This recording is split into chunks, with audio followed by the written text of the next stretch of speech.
My name is Kiara. I am 32 years old and somehow still healing from wounds my family inflicted. As a successful restaurant owner, I thought I had escaped their toxicity by building my own empire, but I maintained occasional contact. Last week, my mother texted, in the family group chat, "This Saturday, all 8 of us are staying at your house for a week. Have everything ready." My husband Andre replied, "Our son is in the hospital. Please wait a few more days." My father responded, "Nothing is changing." I simply replied, "Fine." But when they arrived on Saturday afternoon, they learned exactly what fine really meant. Before I continue this story, let me know where you are watching from in the comments below. Hit like and subscribe if you have ever had to stand up to family who underestimated your worth and treated your success as their personal bank account. Growing up in Atlanta meant strong community ties and vibrant culture to outsiders.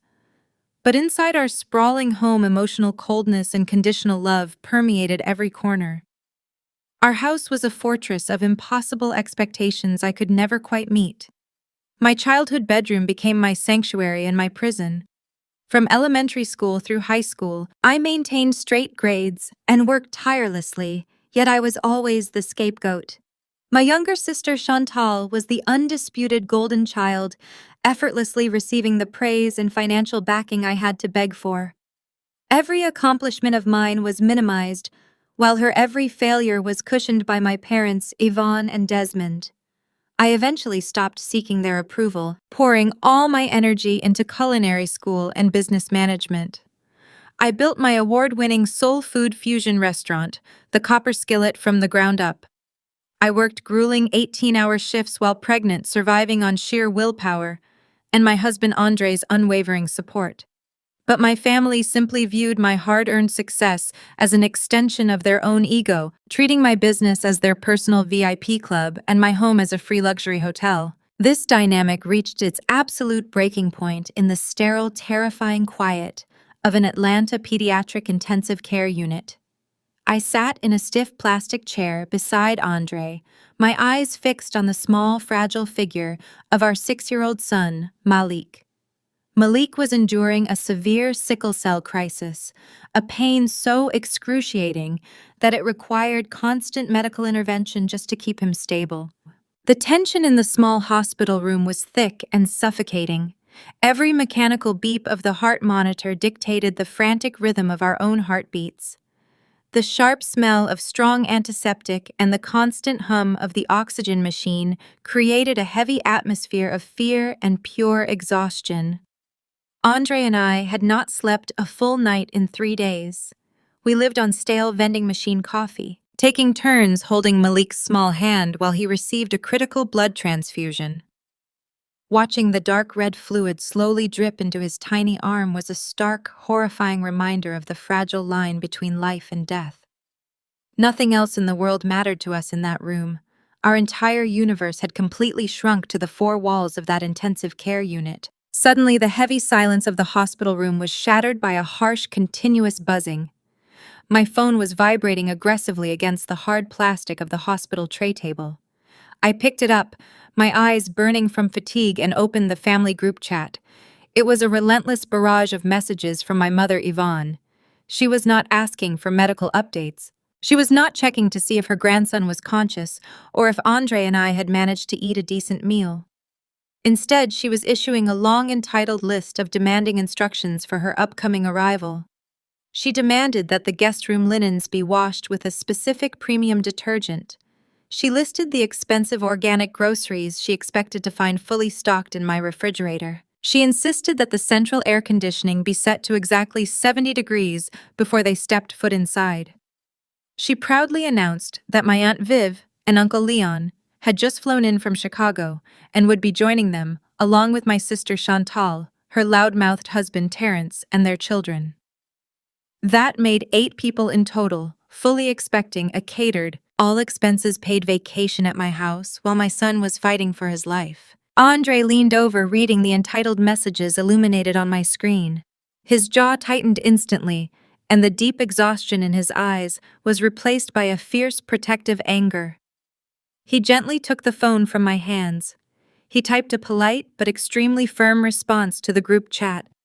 He clearly stated that Malik was in critical condition in the pediatric intensive care unit. He explained that we were currently living at the hospital and dealing with a life-threatening medical emergency. He explicitly told them that hosting 8 people was absolutely impossible right now, and politely asked them to please wait a few more days or make alternative hotel arrangements. Under any normal circumstances, we would have expected a human reaction. We expected immediate shock, profound apologies, and frantic prayers for Malik's speedy recovery. We expected them to ask what they could possibly do to ease our massive burden during this terrifying ordeal. Instead, the phone buzzed again just 2 minutes later. My father Desmond completely bypassed Andre's reasonable message in the group chat. He sent a direct commanding text to me, ignoring my husband's boundary entirely. His words were a sickening masterclass in toxic patriarchy and absolute delusion. "Your Aunt Viv and Uncle Leon flew a long way to see our family," he wrote. "You will not embarrass this family by turning them away. Get the house ready immediately." There was absolutely no mention of his sick grandson. There was no question about the ongoing blood transfusion or the terrifying sickle cell crisis. There was only a cold, rigid command from a severely arrogant man who genuinely believed his social authority trumped a critical medical emergency. I sat frozen in the hospital chair, staring blankly at the glowing screen of my phone. I slowly looked up from the cruel text message and watched the steady drip of blood entering my son's fragile vein. The emotional whiplash was dizzying, bringing a wave of sharp nausea over me. Inside this sterile room, my only child was fighting a desperate, painful battle just to breathe. Outside this room, my mother was genuinely concerned about the thread count of her guest sheets and what her sister from Chicago would think of her hosting skills. This was the stark, undeniable reality of my lifelong role in the family dynamic. I was never a daughter in crisis to them. I was never a terrified mother desperately needing comfort and support from her own parents. To Yvonne and Desmond, I was merely a convenient utility.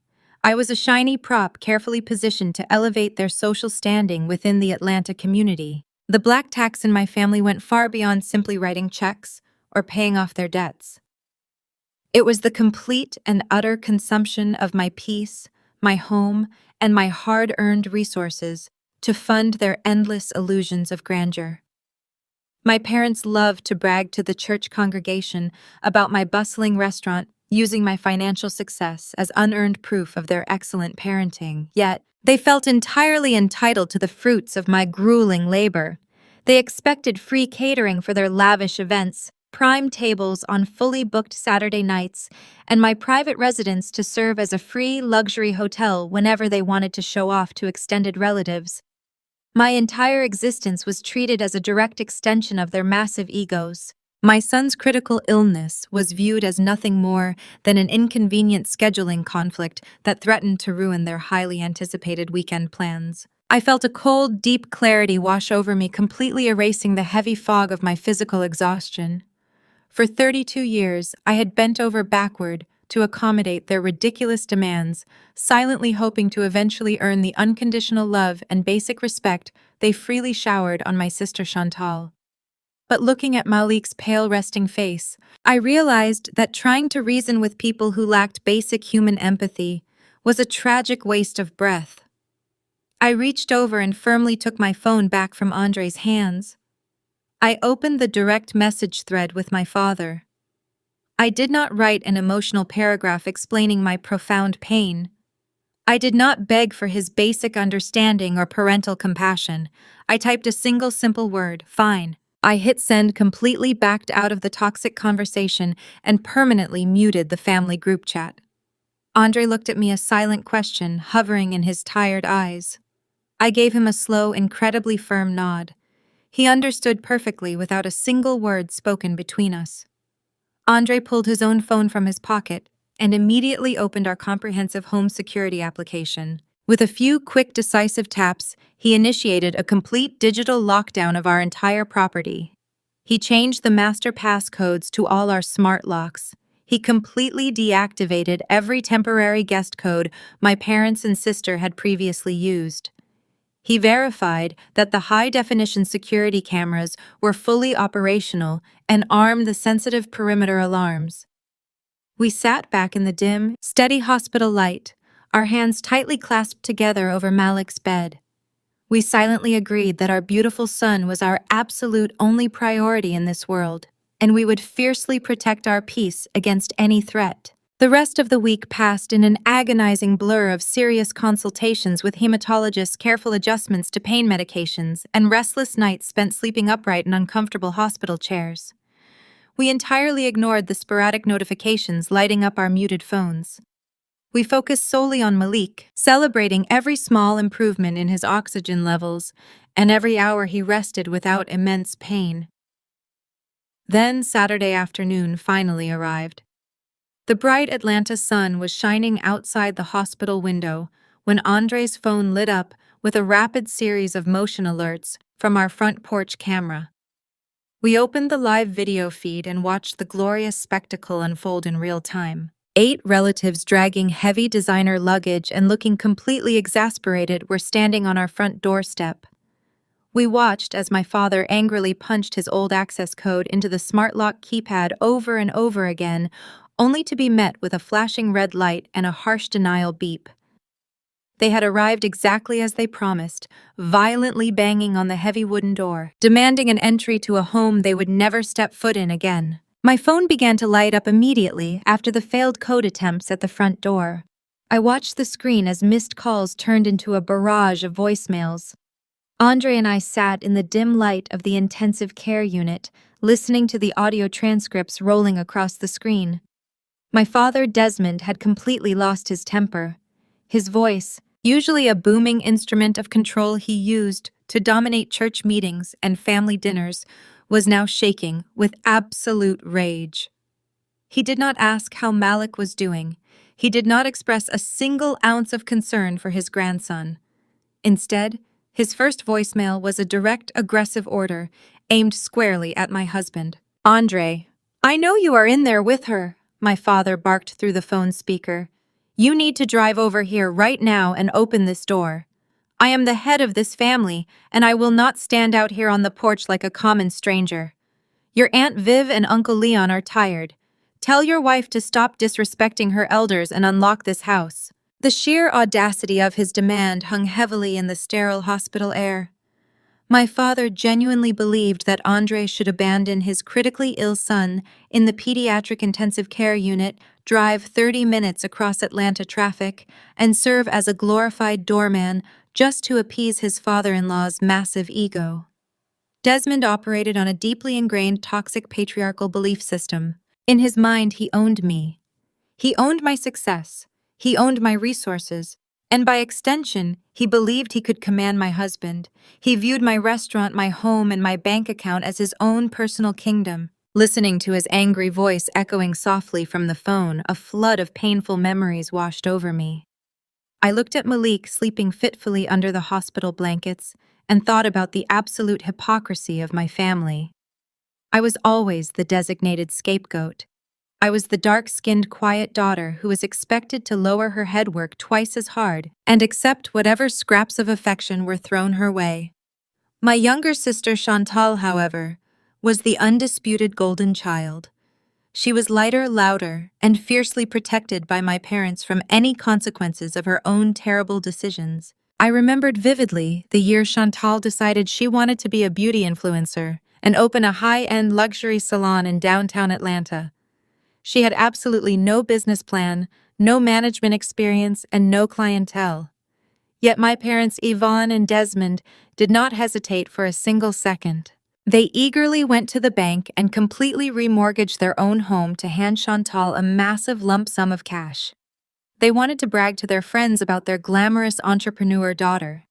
That salon stayed open for exactly 6 months before Chantal bankrupted the business, spending the capital on designer bags, expensive trips to Miami, and funding the lifestyle of her flashy husband, Terrence.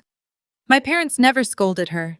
They simply absorbed the massive financial loss and blamed the economy. 2 years after Chantal's catastrophic failure, I found the perfect small commercial kitchen space to start my own culinary dream.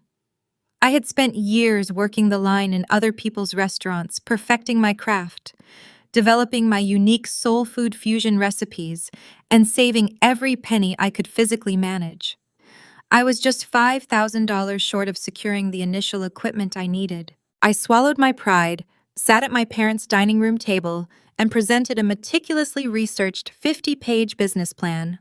I asked for a simple microloan of $5,000 complete with a signed contract guaranteeing repayment with interest within 2 years. My father did not even open the folder.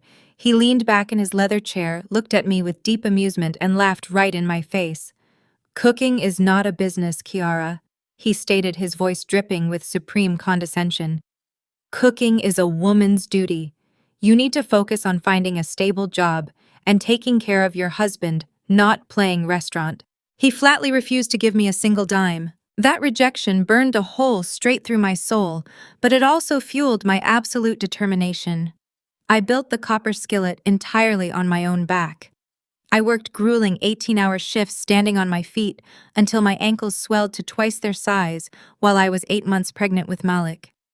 I painted the walls myself, scoured liquidation sales for used commercial stoves, and cooked every single meal that left that kitchen for the first year.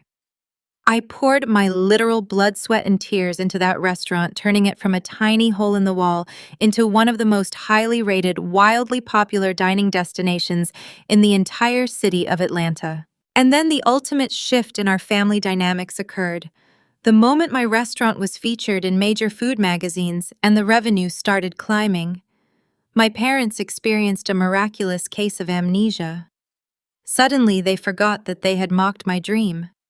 Suddenly, my father was proudly standing at the front of our church, loudly proclaiming to anyone who would listen that his business acumen and strict parenting had molded me into a culinary superstar. More insidiously, my hard-earned success turned me into the designated family bank.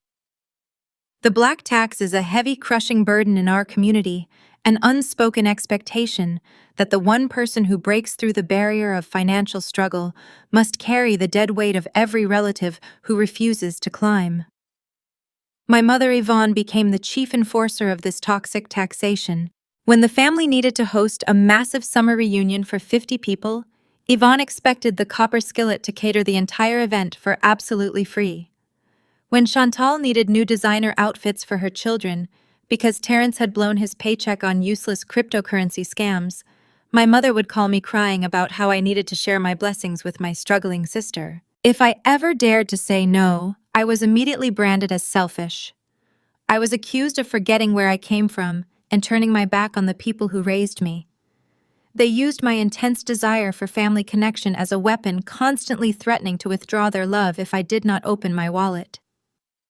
I had spent the last 5 years quietly paying for their lavish dinners, funding their emergency car repairs, and subsidizing a lifestyle they could not afford, all while they continued to treat me like a second-class citizen in my own family. But sitting in the intensive care unit, watching the slow, steady rise and fall of my son's fragile chest, the final thread of my lifelong compliance completely snapped. I looked back down at the live security feed on my phone. The 8 relatives were still standing on my front porch, their faces twisted with growing frustration and disbelief. They were not accustomed to me telling them no. They were definitely not accustomed to finding a locked door where they expected a red carpet. I watched the screen closely as my sister Chantal threw her hands up in the air and stomped her foot like a petulant toddler. My mother Yvonne was aggressively dialing her phone, undoubtedly leaving another venomous voicemail. But it was Terrence, my loud-mouthed, perpetually unemployed brother-in-law, who finally shifted the direction of their entitlement. The silent video feed showed Terrence gesturing widely with his arms pointing aggressively away from the house and directly toward his parked car in our driveway. He was talking fast, rallying the group. My father nodded in agreement, a dark, vindictive scowl crossing his face. They all began marching back to their vehicles, dragging their heavy suitcases across my pristine lawn. For a brief, fleeting moment, I thought they had finally accepted defeat. I thought they had realized the severity of the situation and were heading to a local hotel to give us the space we desperately needed. Then my phone vibrated with one final chilling voicemail from my father, Desmond. The audio transcript loaded on my screen, and the words sent a sharp spike of adrenaline straight through my veins. If you will not open your home to your own flesh and blood, we will go somewhere that has to open its doors. My father's voice threatened, dripping with arrogant entitlement. We are driving over to your restaurant right now.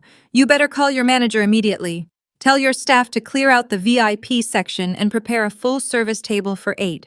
We are going to sit there. We are going to eat, and we are going to wait until you show up to explain this massive disrespect. Do not test me, Kiara. The message ended, leaving a heavy, dangerous silence hovering between Andre and me. They were not retreating. They were actively invading my sanctuary. They were taking their toxic, chaotic demands directly to the very business I had built with my own 2 hands right in the middle of a busy Saturday night dinner service. They knew exactly how much my restaurant meant to me, and they were weaponizing my livelihood to force my submission while my son fought for his life in a hospital bed. They were about to learn a very painful lesson about testing a mother who has absolutely nothing left to lose. My cell phone rang less than 20 minutes later. The glowing screen flashed the name of Tasha, my fiercely loyal and exceptionally capable restaurant manager. Tasha never called me during the Saturday night dinner rush unless the building was literally on fire or a catastrophic emergency was currently unfolding. I answered the phone with a heavy, sinking sense of dread settling deep in the pit of my stomach. The background noise pouring through the tiny speaker of my phone was an absolute chaotic symphony of disaster. I could clearly hear the loud clinking of expensive silverware, the overlapping, agitated voices of unhappy customers, and the unmistakable sound of a major disruption unfolding right on the main dining room floor. Kiara, I am so deeply sorry to bother you at the hospital while Malik is so sick, Tasha said.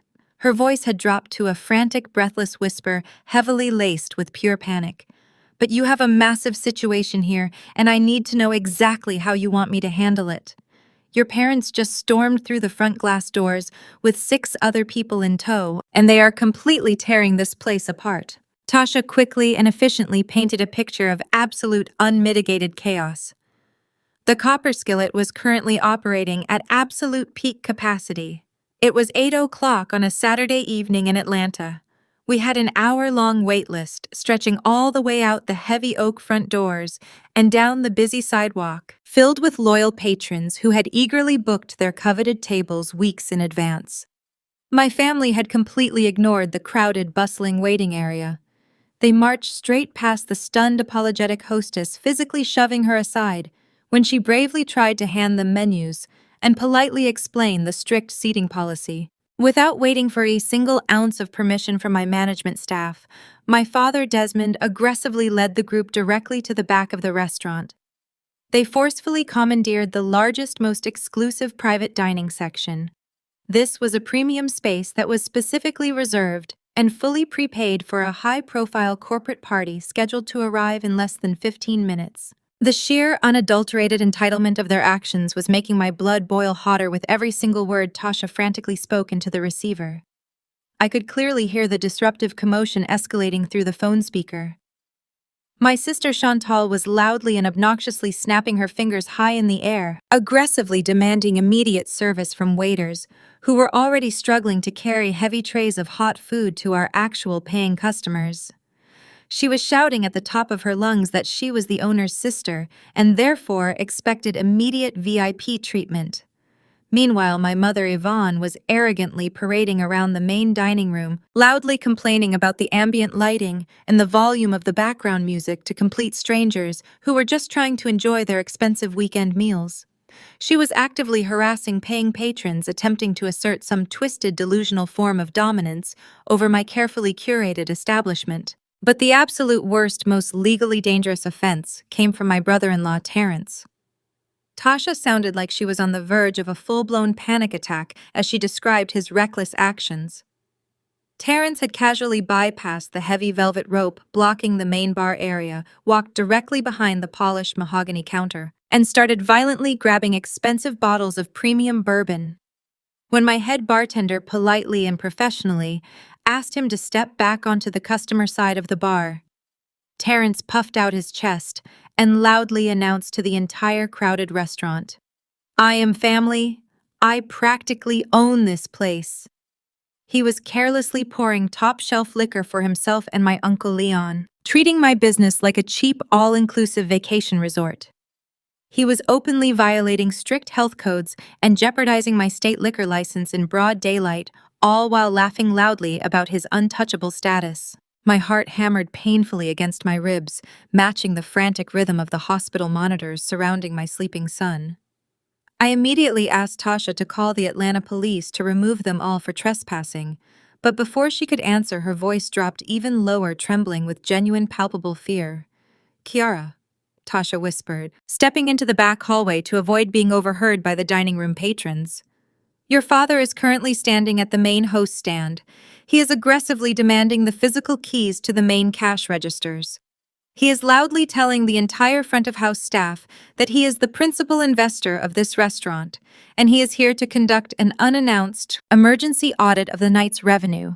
He is threatening to instantly fire anyone who does not immediately comply with his orders." A sickening, icy realization washed over me, freezing the very air in my lungs.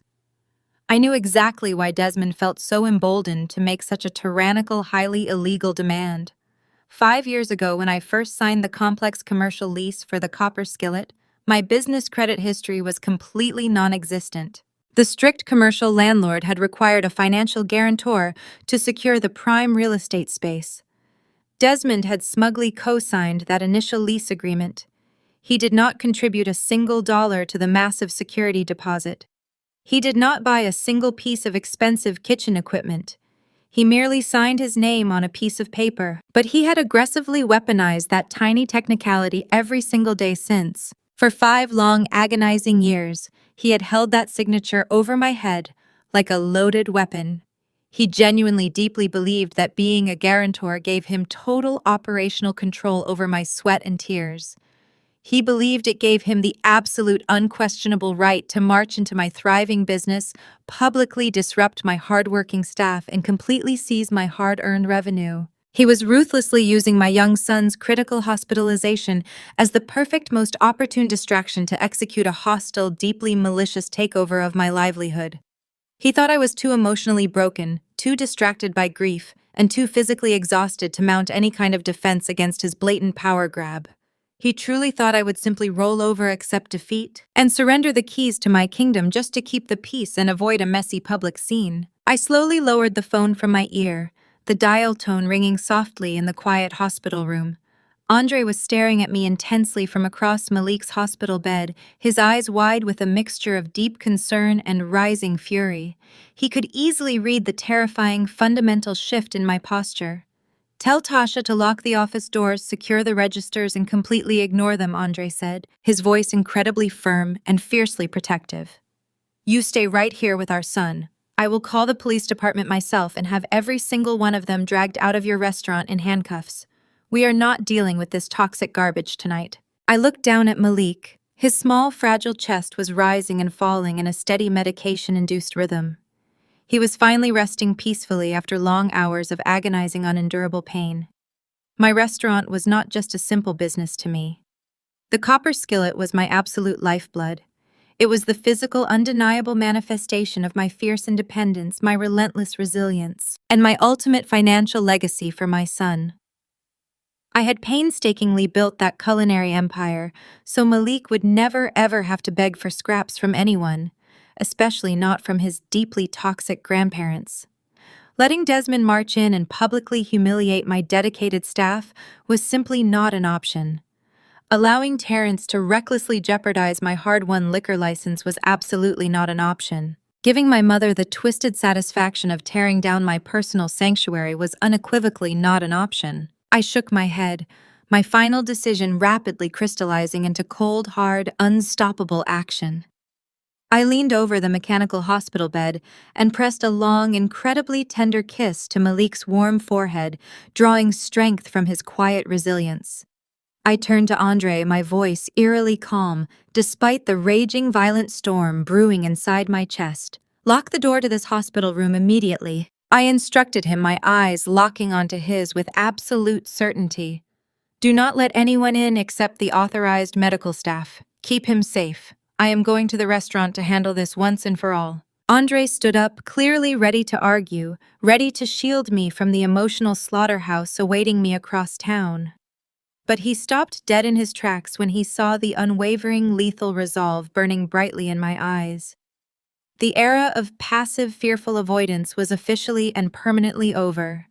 I was no longer the quiet, compliant scapegoat daughter trying to keep the fragile peace at the painful expense of my own sanity and success.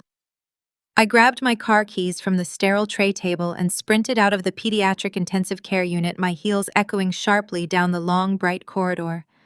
The time for an inevitable explosive confrontation had finally arrived, and I was going to burn their arrogant illusions to the ground. Section 4.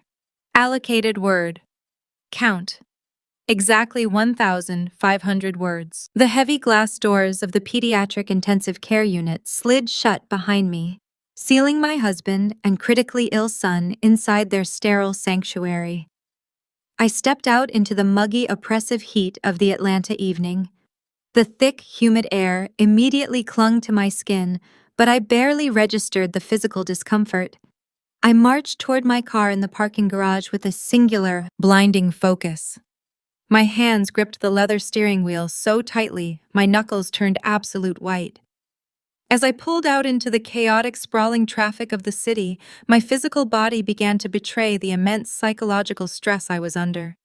My chest tightened painfully, a constricting band wrapping around my ribs, making every breath a desperate struggle. My heart raced at a terrifying speed, thudding violently against my breastbone like a trapped animal.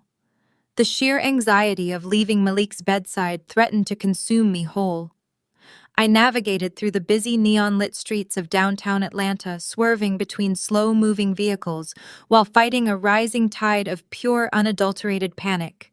Yet, cutting straight through that paralyzing anxiety was a deep glacial current of calculating fury. I was not driving to my restaurant to negotiate. I was not driving there to beg my father to lower his voice or to ask my mother to please be reasonable. The era of pleading for basic human decency was dead and buried. I was actively preparing for a total, undeniable war. I stared at the red taillights glowing in the heavy traffic ahead of me, my jaw locked in grim determination. For years, I had bent over backward to avoid this exact kind of confrontation. I had swallowed my pride, bitten my tongue, and accepted their disrespect just to keep the fragile illusion of family harmony intact. But tonight they had crossed an unforgivable boundary. They had used my child's life-threatening medical crisis as a convenient window of opportunity to stage a hostile takeover of my livelihood. As I slammed my foot on the accelerator, merging onto the busy interstate, my mind replayed the specific twisted delusion that fueled my father's supreme arrogance.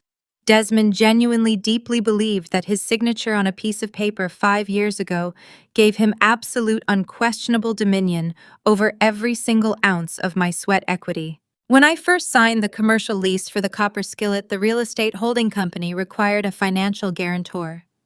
Desmond had co-signed that initial document. That was the absolute extent of his contribution.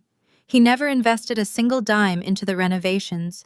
He never paid for the expensive commercial ovens, the custom dining tables, or the initial marketing campaigns. He never stayed up until 4 a.m. scrubbing grease off the kitchen floors. Yet he had successfully weaponized that one signature to hold my entire life hostage. He paraded around Atlanta telling anyone who would listen that he was the principal investor and the sole reason for my massive success.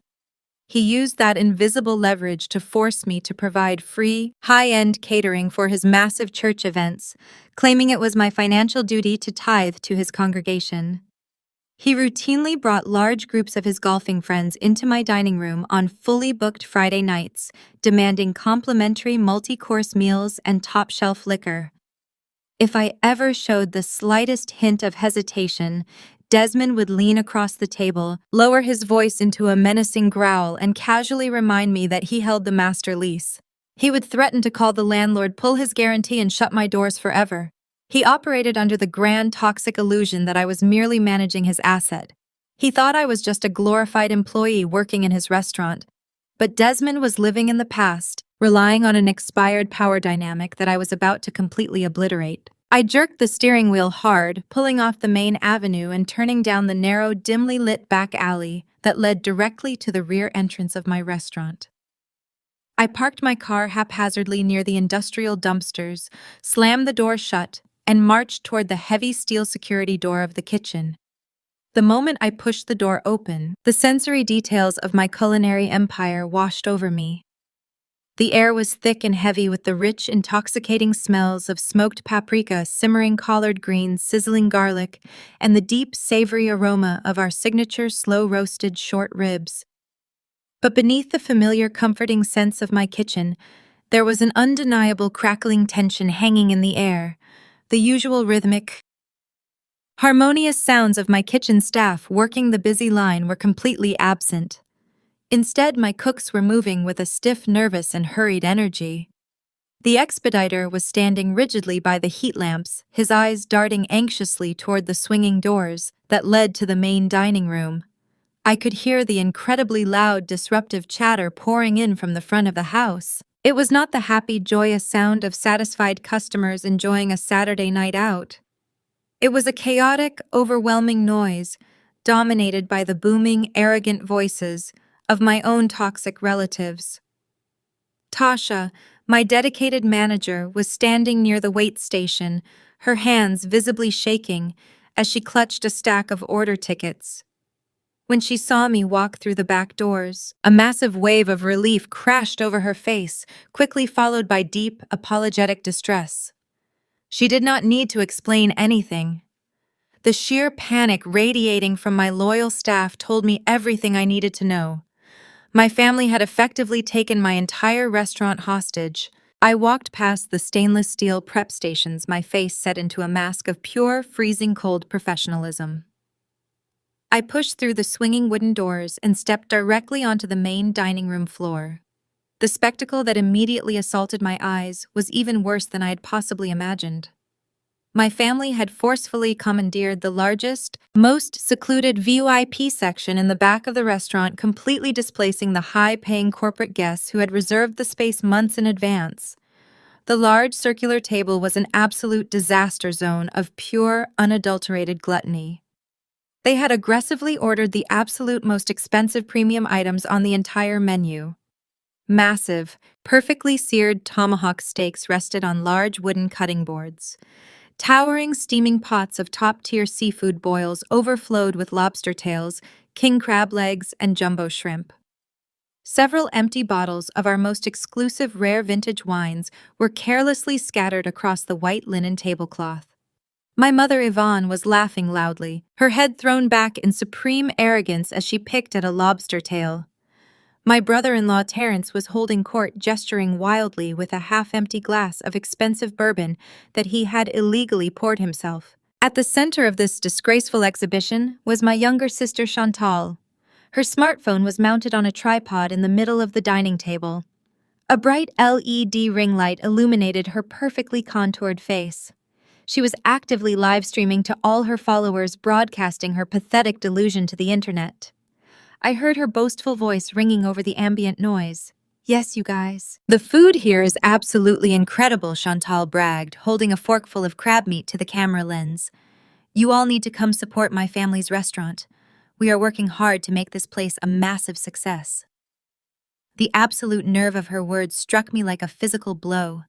She was brazenly claiming ownership of the very business I had bled for, sitting there enjoying a lavish, free feast while my son lay suffering in a hospital bed just a few miles away.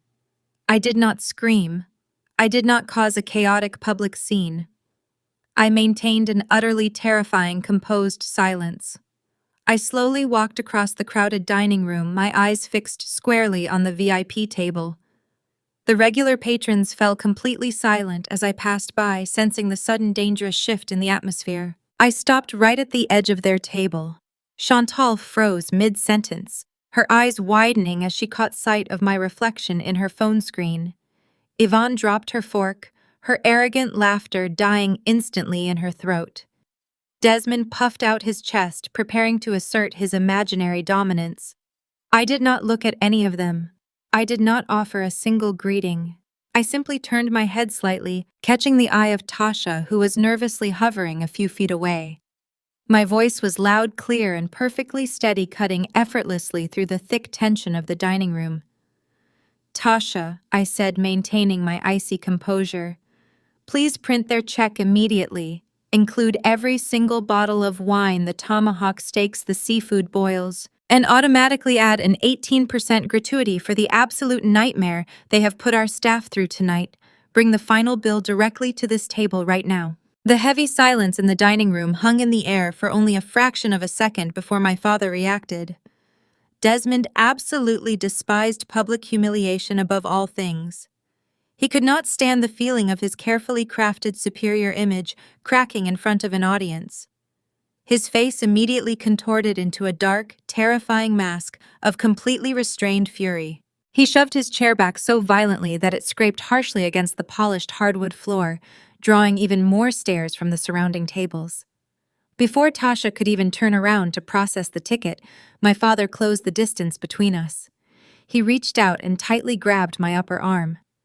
His fingers dug sharply into my flesh, a physical warning made to immediately re-establish his dominance over his disobedient daughter. "Do not you dare make a scene in front of these people," Desmond hissed through gritted teeth, his voice a low, venomous whisper intended only for my ears. "We are going to the back office right this instant, and we are going to fix your little attitude problem." He aggressively steered me away from the crowded dining area, his grip unrelenting.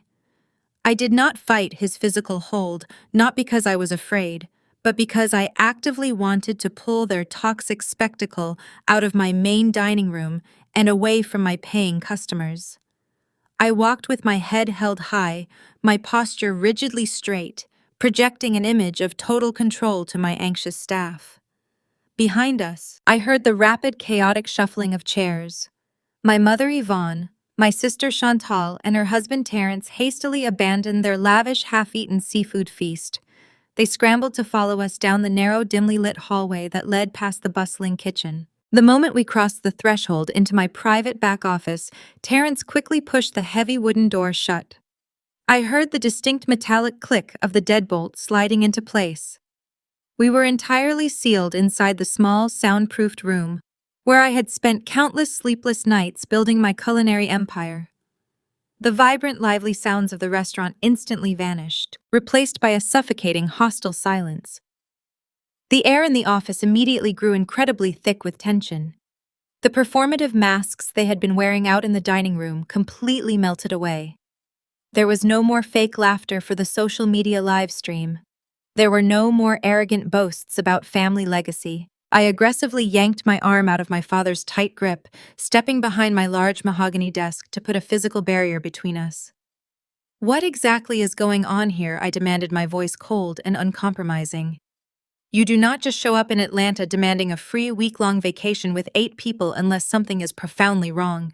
For a brief, fleeting moment, nobody spoke. Terence nervously shifted his weight from foot to foot, deliberately avoiding my direct gaze. He stared intensely at the floorboards, suddenly finding the wood grain utterly fascinating.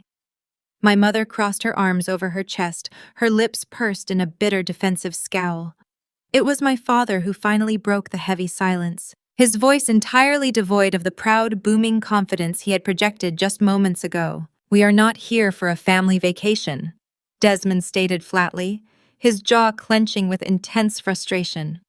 "We do not have a home to go back to, Kiara. The bank foreclosed on the Florida house.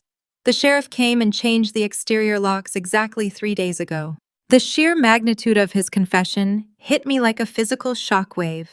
My parents owned a beautiful, sprawling property in a pristine Florida suburb.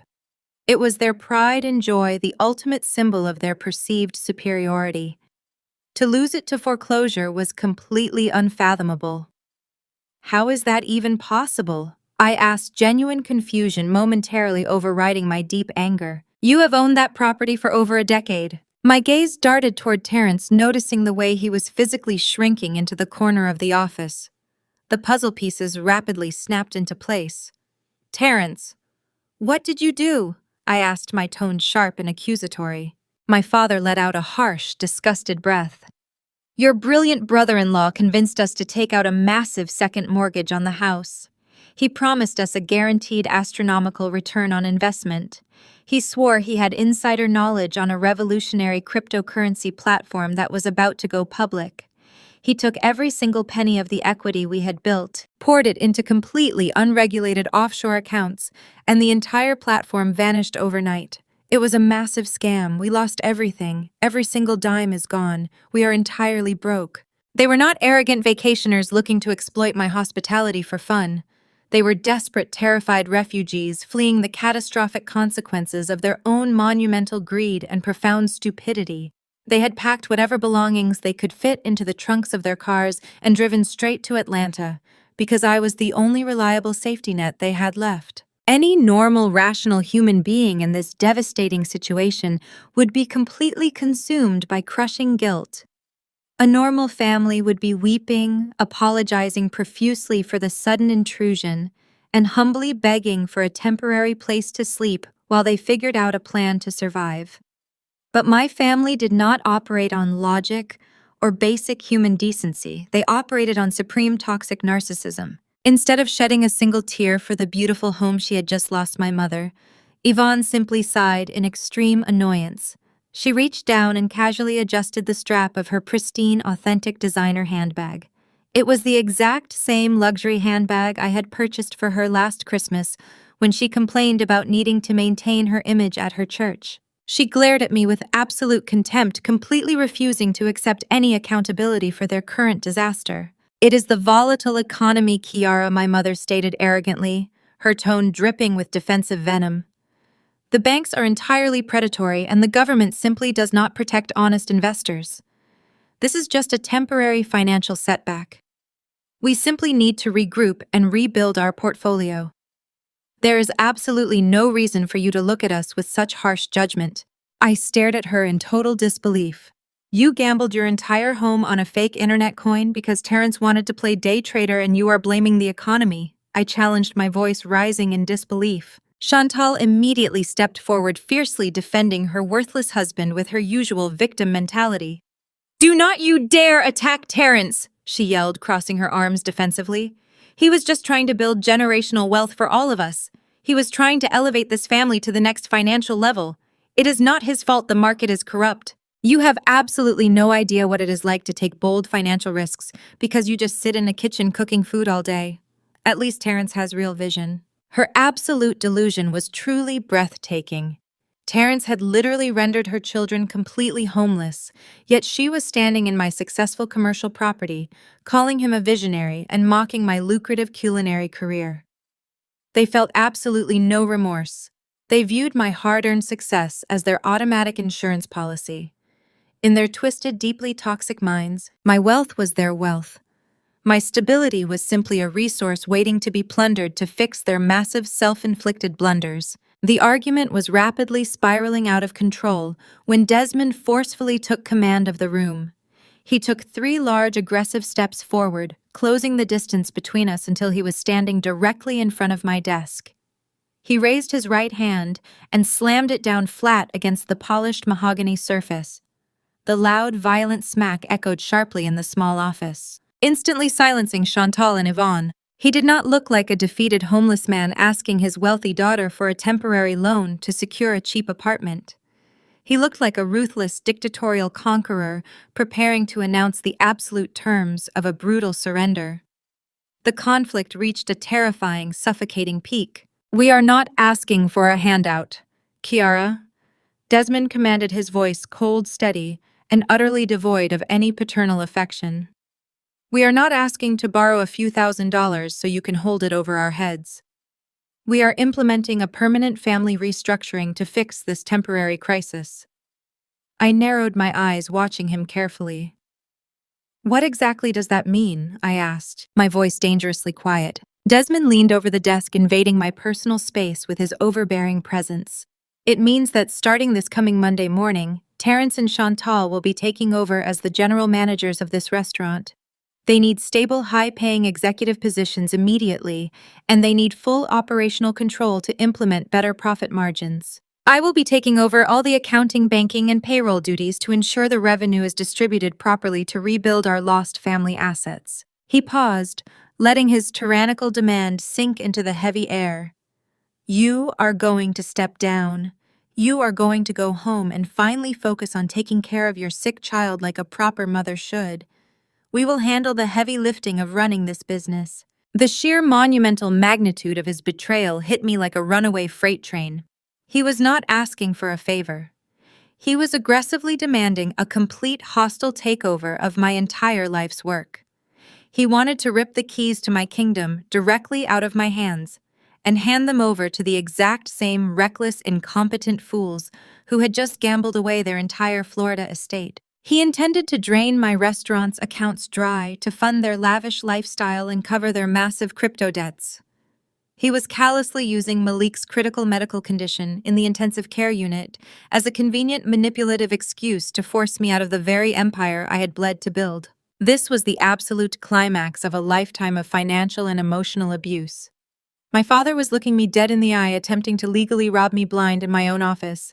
He believed he held all the power, completely unaware that his absolute arrogance was about to orchestrate his own spectacular, irreversible destruction. Desmond stood tall over my desk, his chest puffed out with the aggressive confidence of a man who firmly believed he was holding a winning hand. The loud, violent echo of his hands slamming against the polished mahogany had barely faded from the small office, but he was already launching into the specific tyrannical details of his hostile takeover. He did not phrase a single sentence as a request or a desperate plea for familial assistance. He delivered his absolute terms with the chilling clinical detachment of a ruthless corporate raider dismantling a rival company. Starting Monday morning, Terrence and Chantal are the new general managers of this restaurant. Desmond declared, his voice echoing off the soundproofed walls. He pointed a rigid finger directly at my face, ensuring I understood the full weight of his unyielding command. They will assume complete operational control of the front of house, the kitchen staff, and all vendor relationships. They need stable, high-paying executive salaries immediately to rebuild their credit and secure a proper luxury apartment in a respectable neighborhood. I will personally handle all the accounting, banking, and weekly payroll duties. I will manage the daily revenue deposits to ensure the business profits are properly distributed to rebuild our lost family assets. You will step down from all your duties immediately. You will go home, stay out of the kitchen, and finally take care of your sick child like a responsible mother. I sat perfectly still in my leather office chair, my mind struggling to fully process the sheer, unadulterated magnitude of his audacity. He was casually proposing the complete theft of my multi-million-dollar culinary enterprise to subsidize a chronically unemployed brother-in-law and a sister who had just bankrupted her own luxury salon. He genuinely intended to drain the business bank accounts I had painstakingly built through years of grueling physical labor, all to fund the extravagant lifestyle they had recklessly lost in a fraudulent cryptocurrency scam. I opened my mouth to immediately reject his insane proposition, but before I could utter a single syllable of defiance, my mother Yvonne seamlessly stepped into the conversation, executing a masterclass in toxic psychological manipulation. Yvonne smoothly glided around the side of my desk, her expensive designer heels clicking softly against the floor. She leaned forward, her face perfectly arranged into a deeply convincing mask of profound maternal concern. She reached out and placed her perfectly manicured hand gently over my trembling fingers. The suffocating floral scent of her expensive perfume washed over me, triggering a wave of physical nausea. She was expertly preparing to deliver the most venomous, devastating psychological blow of my entire life, and she was dressing it up in the suffocating disguise of religious motherly love. "Malik is sick because you work too much," Kiara Yvonne whispered, her voice dripping with artificial sweetness and lethal poison. She stared deeply into my eyes, ensuring her cruel words pierced directly into the most vulnerable, terrified corners of my heart. A mother's place is at home with her family, not sweating in a hot, greasy commercial kitchen for 18 hours a day. You put your body through far too much physical stress while you were pregnant with that sweet boy, and now you are completely abandoning him to hospital nurses, just so you can chase this selfish, greedy dream of being a famous restaurant owner. We are doing this to save your family, Kiara. We are stepping in as your loving parents to rescue you from your own misguided ambition. The absolute horrifying cruelty of her statement paralyzed me. Sickle cell anemia is a hereditary genetic condition.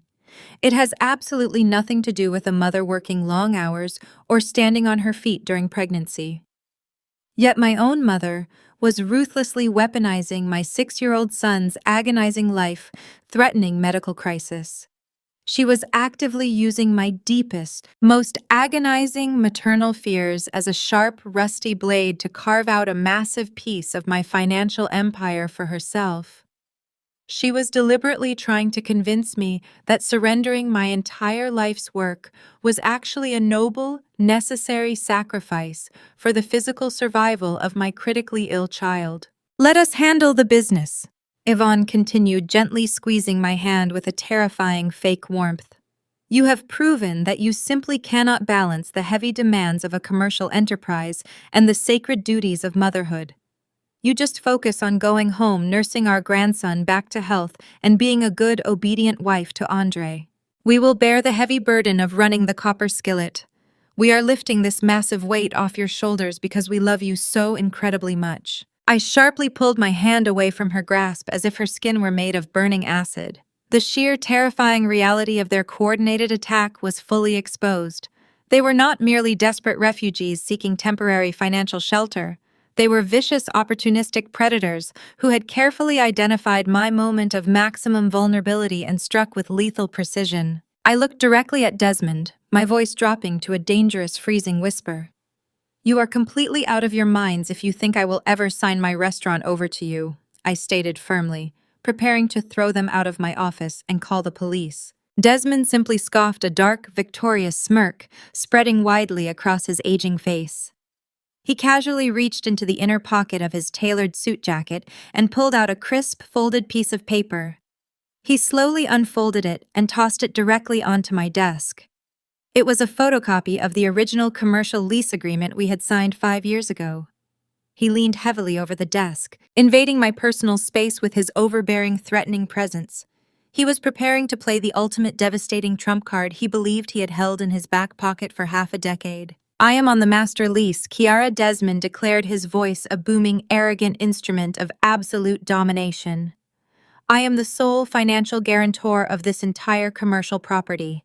I hold all the legal power in this building. I can pick up my phone call the property management company tomorrow morning and unilaterally terminate this lease agreement. I can instruct them to legally change the exterior locks completely, barricade the front doors, and forcefully evict your entire staff before the lunch rush even begins. I can leave you with absolutely nothing but massive debt and broken dreams." He paused, letting the severe, terrifying weight of his legal threat settle heavily into the suffocating atmosphere of the office. He pointed a rigid finger at the signature line on the photocopied document. "You sign the operational transfer over to Terrence and Chantal on Monday morning, or you lose it all," he commanded, his eyes burning with ruthless authority. "You will surrender the keys to the cash registers, the passwords to the corporate banking accounts, and the total management authority of this building. If you refuse, I will personally guarantee that you are completely bankrupted and thrown out onto the street by Tuesday afternoon. The choice is entirely yours, little girl." The narrative of my life seemed to abruptly stop, slowing down to a glacial, agonizing crawl. The loud, chaotic noise of my kitchen staff, working on the other side of the heavy wooden door, completely faded away into nothingness. The arrogant, triumphant breathing of my sister Chantal and her useless husband Terrence seemed to vanish from the room. The intense, suffocating smell of my mother's perfume no longer mattered. In that incredibly profound, crystalline moment of total clarity, I did not scream in furious outrage. I did not shed a single desperate tear of betrayal. I did not fall to my knees and beg my toxic family for financial mercy. Instead, my mind immediately transported me back to the sterile, brightly lit pediatric intensive care unit across town. I pictured the steady, rhythmic rising and falling of my son Malik's fragile chest under the thin hospital blankets. I thought about his quiet, enduring strength as he bravely fought through the excruciating pain of his medical crisis. I thought about my fiercely protective husband Andre standing guard at the hospital room door, ready to absolutely destroy anyone who threatened our peace.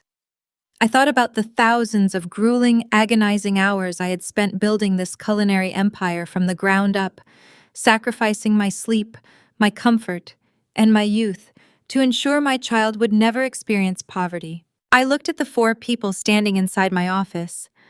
I looked at the man who provided half my genetics, threatening to leave me destitute. I looked at the woman who gave birth to me, casually blaming me for a genetic disease to steal my money.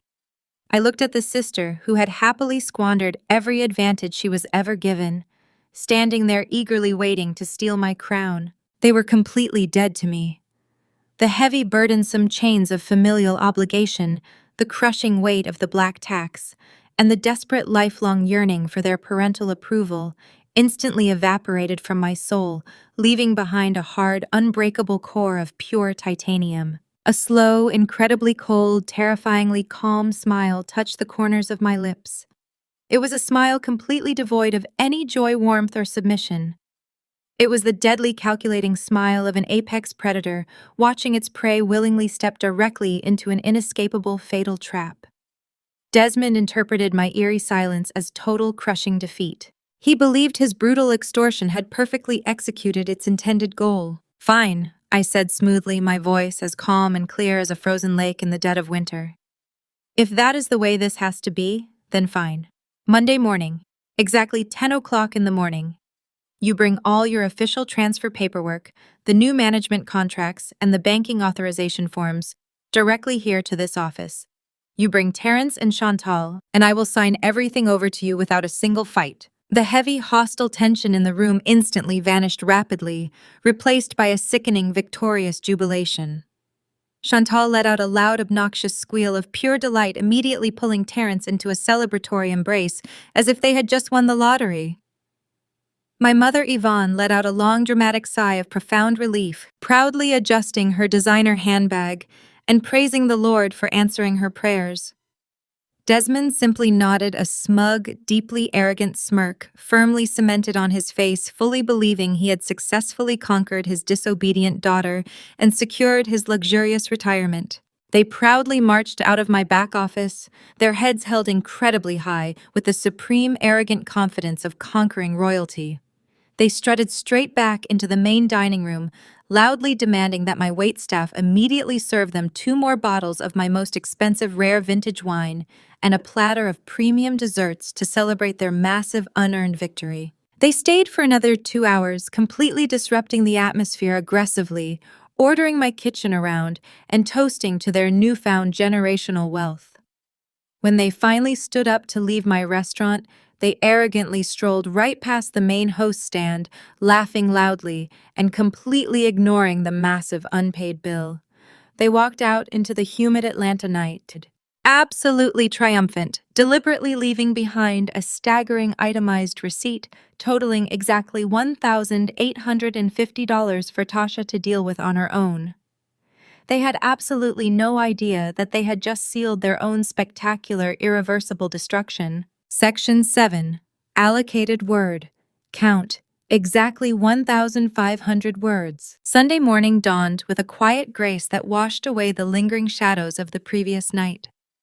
Inside the pediatric intensive care unit, the harsh alarms that had dictated our lives for the past 3 days were finally silenced. Malik was resting peacefully, his small chest rising and falling with a smooth, unburdened rhythm. The attending hematologist had just delivered the news we had been desperately praying to hear. His sickle cell crisis had broken, his oxygen levels had stabilized, and he was officially out of the danger zone. Andre and I sat beside his bed, completely overwhelmed by relief. I leaned forward and gently pressed my lips against my son's warm forehead, silently promising him that our lives were about to change forever. I was no longer the exhausted, terrified woman who had stood in that back office the night before. Knowing Malik was safe fortified the cold titanium core that had hardened inside me. I was completely free to execute my strategy without the paralyzing fear of losing my child. Andre exhaled a long, shaky breath, tears of relief shining in his dark eyes. We had weathered the absolute worst storm imaginable, and our beautiful boy was safe. Just as I leaned back into my stiff plastic chair, seeking a moment of genuine rest, my cell phone began to violently vibrate against the metal tray table. It was not a single isolated notification. It was a relentless rapid-fire barrage of chimes and buzzes that threatened to wake Malik from his healing sleep. I quickly grabbed the device, swiping the screen to silence the noise. I expected to see messages from my dedicated restaurant staff.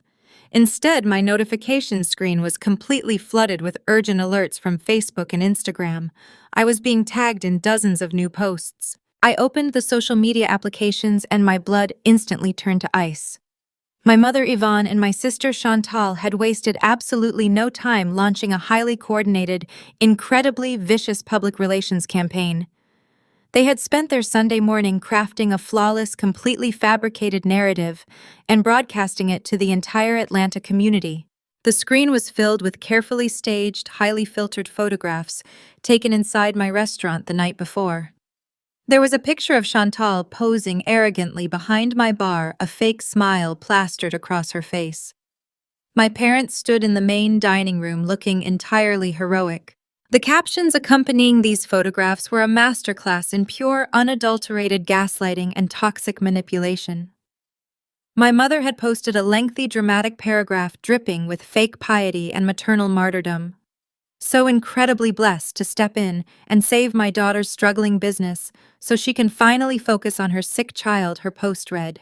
It breaks a mother's heart to see her child fail to balance work and home, but family always steps up to fix the mess. We are officially taking the reins of the copper skillet today. God is good. She boldly punctuated her lies with popular hashtags. Chantal's posts were equally arrogant and dripping with venomous condescension. She had uploaded a live video of herself walking through my dining room, officially announcing her brand new role as the creative director of the restaurant. She confidently told her followers that she was bringing her unique luxury vision to rescue the brand from total collapse. She spun a tragic tale of how I had completely abandoned my maternal duties to chase a selfish culinary dream, forcing the family to swoop in and prevent total financial ruin.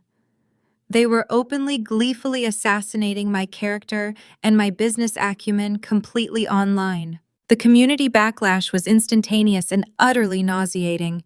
The toxic church aunties, the judgmental extended relatives, and the nosy community members eagerly swallowed my family's fabricated narrative without a single question.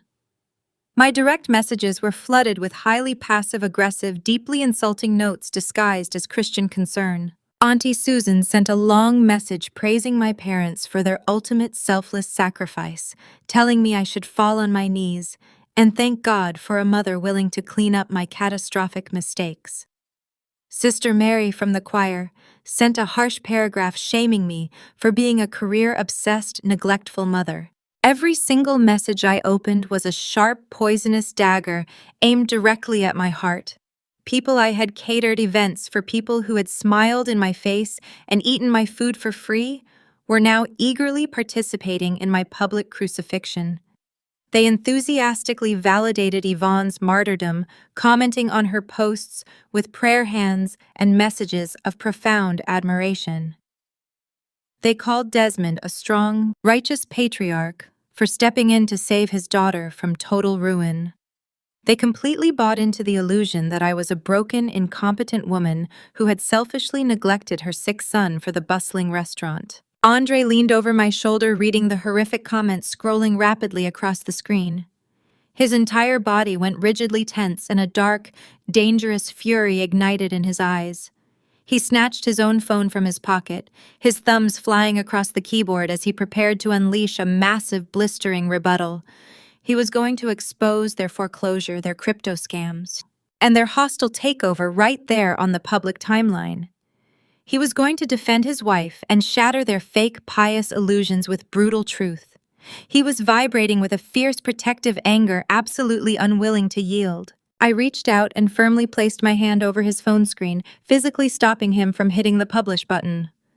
Andre looked at me completely baffled and burning with righteous indignation. "We cannot let them say these things about you, Kiara," he whispered fiercely, his voice shaking with suppressed rage. "We have to tell the truth right now. They are destroying your reputation." I looked deeply into his eyes, my own expression remaining terrifyingly calm and utterly devoid of panic. I shook my head slowly, a cold, calculating resolve settling over my features. The chaotic noise meant absolutely nothing today. "Never interrupt your enemy when they are making a mistake," I told him, my voice a quiet, steady murmur that carried the weight of absolute certainty. "Let them post. Let them brag. Let them construct this massive, beautiful public pedestal out of their own arrogant lies. I want them to build it as high as humanly possible, Andre. Because the higher they climb on this fake narrative, the more catastrophic and devastating their ultimate fall is going to be. If we argue with them on the internet today, it is just a messy family dispute that people will quickly ignore. But if we let them publicly claim ownership of a building they do not own, they are cementing their own spectacular, humiliating demise." Andre slowly lowered his phone, the fierce anger in his eyes gradually morphing into a sharp, understanding respect. He recognized the lethal strategy behind my silence. He nodded once, a dark, anticipating smile touching the corners of his mouth. He completely understood the assignment. We were not going to engage in a petty digital shouting match with desperate homeless grifters. We were going to let their massive, unchecked egos dig a grave so incredibly deep and permanent. We were going to let them taste the intoxicating thrill of unearned victory, making the impending reality check all the more agonizing when it finally arrived. I calmly opened the settings on my phone and systematically muted every single social media application. I blocked the notifications, silenced the incoming messages, and completely shut out the toxic, swirling noise of the community's baseless judgment. I did not shed a single tear over the cruel words of the church aunties or the judgmental relatives.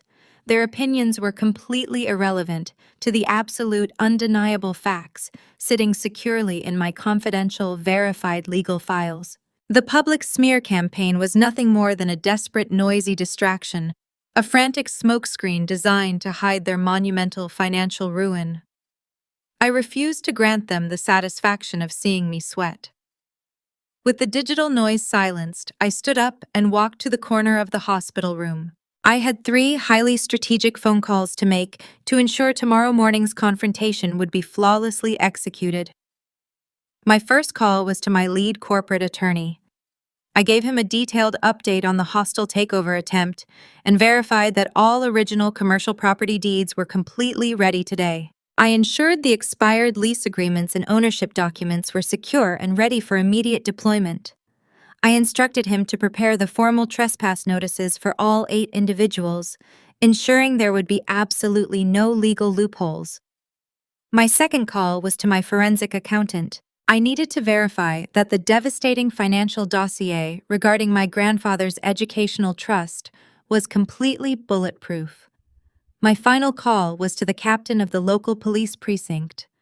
The flawless trap was now fully set, waiting patiently for my toxic family to blindly walk right into their absolute destruction tomorrow morning without hesitation whatsoever. My phone began to light up immediately after the failed code attempts at the front door. I watched the screen as missed calls turned into a barrage of voicemails.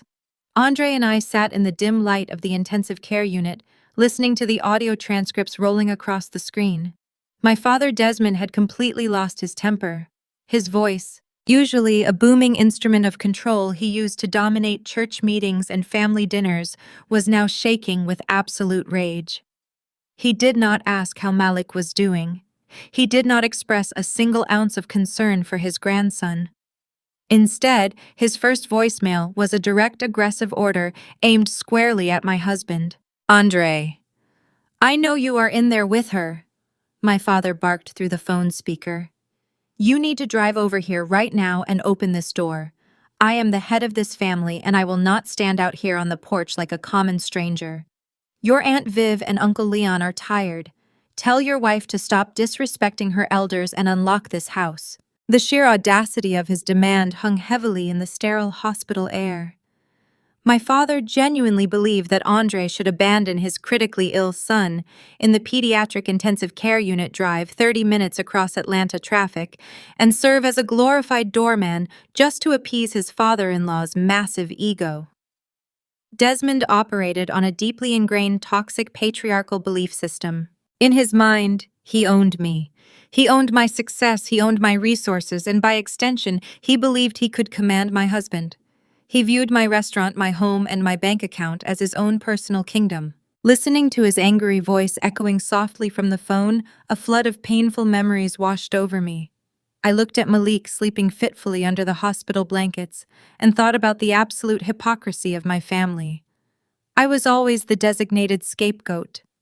I was the dark-skinned, quiet daughter who was expected to lower her head, work twice as hard, and accept whatever scraps of affection were thrown her way. My younger sister Chantal, however, was the undisputed golden child. She was lighter, louder, and fiercely protected by my parents from any consequences of her own terrible decisions. I remembered vividly the year Chantal decided she wanted to be a beauty influencer and open a high-end luxury salon in downtown Atlanta. She had absolutely no business plan, no management experience, and no clientele. Yet my parents, Yvonne and Desmond, did not hesitate for a single second. They eagerly went to the bank and completely remortgaged their own home to hand Chantal a massive lump sum of cash. They wanted to brag to their friends about their glamorous entrepreneur daughter. That salon stayed open for exactly 6 months before Chantal bankrupted the business, spending the capital on designer bags, expensive trips to Miami, and funding the lifestyle of her flashy husband Terrence. My parents never scolded her. They simply absorbed the massive financial loss and blamed the economy. 2 years after Chantal's catastrophic failure, I found the perfect small commercial kitchen space to start my own culinary dream. I had spent years working the line in other people's restaurants, perfecting my craft, developing my unique soul food fusion recipes, and saving every penny I could physically manage. I was just $5,000 short of securing the initial equipment I needed. I swallowed my pride, sat at my parents' dining room table, and presented a meticulously researched 50-page business plan. I asked for a simple microloan of $5,000 complete with a signed contract guaranteeing repayment with interest within 2 years. My father did not even open the folder. He leaned back in his leather chair, looked at me with deep amusement, and laughed right in my face. "Cooking is not a business, Kiara," he stated, his voice dripping with supreme condescension. "Cooking is a woman's duty. You need to focus on finding a stable job and taking care of your husband, not playing restaurant." He flatly refused to give me a single dime. That rejection burned a hole straight through my soul, but it also fueled my absolute determination. I built the copper skillet entirely on my own back. I worked grueling 18-hour shifts, standing on my feet, until my ankles swelled to twice their size while I was 8 months pregnant with Malik. I painted the walls myself, scoured liquidation sales for used commercial stoves, and cooked every single meal that left that kitchen for the first year. I poured my literal blood, sweat, and tears into that restaurant, turning it from a tiny hole in the wall into one of the most highly rated, wildly popular dining destinations in the entire city of Atlanta. And then the ultimate shift in our family dynamics occurred. The moment my restaurant was featured in major food magazines and the revenue started climbing, my parents experienced a miraculous case of amnesia. Suddenly they forgot that they had mocked my dream. Suddenly, my father was proudly standing at the front of our church, loudly proclaiming to anyone who would listen that his business acumen and strict parenting had molded me into a culinary superstar. More insidiously, my hard-earned success turned me into the designated family bank. The black tax is a heavy, crushing burden in our community, an unspoken expectation that the one person who breaks through the barrier of financial struggle must carry the dead weight of every relative who refuses to climb. My mother, Yvonne, became the chief enforcer of this toxic taxation. When the family needed to host a massive summer reunion for 50 people, Yvonne expected the copper skillet to cater the entire event for absolutely free. When Chantal needed new designer outfits for her children because Terrence had blown his paycheck on useless cryptocurrency scams, my mother would call me crying about how I needed to share my blessings with my struggling sister. If I ever dared to say no, I was immediately branded as selfish. I was accused of forgetting where I came from and turning my back on the people who raised me. They used my intense desire for family connection as a weapon, constantly threatening to withdraw their love if I did not open my wallet. I had spent the last 5 years quietly paying for their lavish dinners, funding their emergency car repairs, and subsidizing a lifestyle they could not afford, all while they continued to treat me like a second-class citizen in my own family. But sitting in the intensive care unit watching the slow, steady rise and fall of my son's fragile chest, the final thread of my lifelong compliance completely snapped. I looked back down at the live security feed on my phone. The 8 relatives were still standing on my front porch, their faces twisted with growing frustration and disbelief. They were not accustomed to me telling them no. They were definitely not accustomed to finding a locked door where they expected a red carpet. I watched the screen closely as my sister Chantal threw her hands up in the air and stomped her foot like a petulant toddler. My mother Yvonne was aggressively dialing her phone, undoubtedly leaving another venomous voicemail. But it was Terrence, my loud-mouthed, perpetually unemployed brother-in-law, who finally shifted the direction of their entitlement. The silent video feed showed Terrence gesturing widely with his arms pointing aggressively away from the house and directly toward his parked car in our driveway. He was talking fast, rallying the group. My father nodded in agreement, a dark, vindictive scowl crossing his face. They all began marching back to their vehicles, dragging their heavy suitcases across my pristine lawn. For a brief, fleeting moment, I thought they had finally accepted defeat. I thought they had realized the severity of the situation and were heading to a local hotel to give us the space we desperately needed. Then my phone vibrated with one final chilling voicemail from my father, Desmond. The audio transcript loaded on my screen, and the words sent a sharp spike of adrenaline straight through my veins. If you will not open your home to your own flesh and blood, we will go somewhere that has to open its doors. My father's voice threatened, dripping with arrogant entitlement. We are driving over to your restaurant right now. You better call your manager immediately. Tell your staff to clear out the VIP section and prepare a full-service table for 8. We are going to sit there. We are going to eat, and we are going to wait until you show up to explain this massive disrespect. Do not test me, Kiara. The message ended, leaving a heavy, dangerous silence hovering between Andre and me. They were not retreating.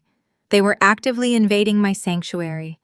They were taking their toxic, chaotic demands directly to the very business I had built with my own 2 hands right in the middle of a busy Saturday night dinner service.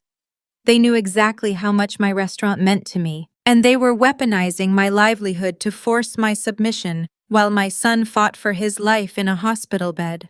They were about to learn a very painful lesson about testing a mother who has absolutely nothing left to lose. The remainder of that Sunday afternoon transformed into a masterclass of silent, lethal preparation. While my parents and sister were busy bathing in the shallow, artificial glow of their fabricated social media victory, I was meticulously reinforcing the structural integrity of their impending doom. I left Andre sitting vigil beside Malik's bed, watching the gentle rise and fall of our son's chest, and stepped into a private, soundproofed consultation room located at the far end of the pediatric ward. My lead corporate attorney, a razor-sharp legal strategist named Marcus, arrived exactly 20 minutes later. He did not come with empty condolences or gentle sympathies. He arrived carrying a heavy, reinforced leather briefcase filled with the absolute undeniable proof of my independence. Marcus sat across from me and carefully extracted a thick stack of state-certified documents. As I looked at the crisp parchment and raised notary seals, my mind drifted back to the exact moment I decided to completely alter my destiny. For the last year, I had been operating under a terrifying silent pressure. Desmond's relentless, toxic need for absolute control had grown increasingly suffocating. Every time my restaurant received a glowing review in a local food magazine, my father would casually remind me that his signature on my commercial lease was the only reason I had a roof over my business. Every time I politely declined to cater one of his massive unpaid church events, he would casually threaten to call the property management company and pull his financial guarantee. I realized with absolute chilling clarity that I was building a magnificent, highly profitable castle on completely rented land. I knew that as long as my father held that tiny technical thread of power over my head, I would never be truly free from the crushing weight of the black tax. Anticipating Desmond's inevitable betrayal, I had taken massive covert action. 11 months ago, I quietly retained Marcus and secretly formed an independent, ironclad limited liability company. I named it K Empire. Operating completely under the radar and utilizing the substantial, well-hidden profits from my restaurant's catering division, I approached the actual owner of the commercial building. I did not ask to renew the master lease that my father had co-signed.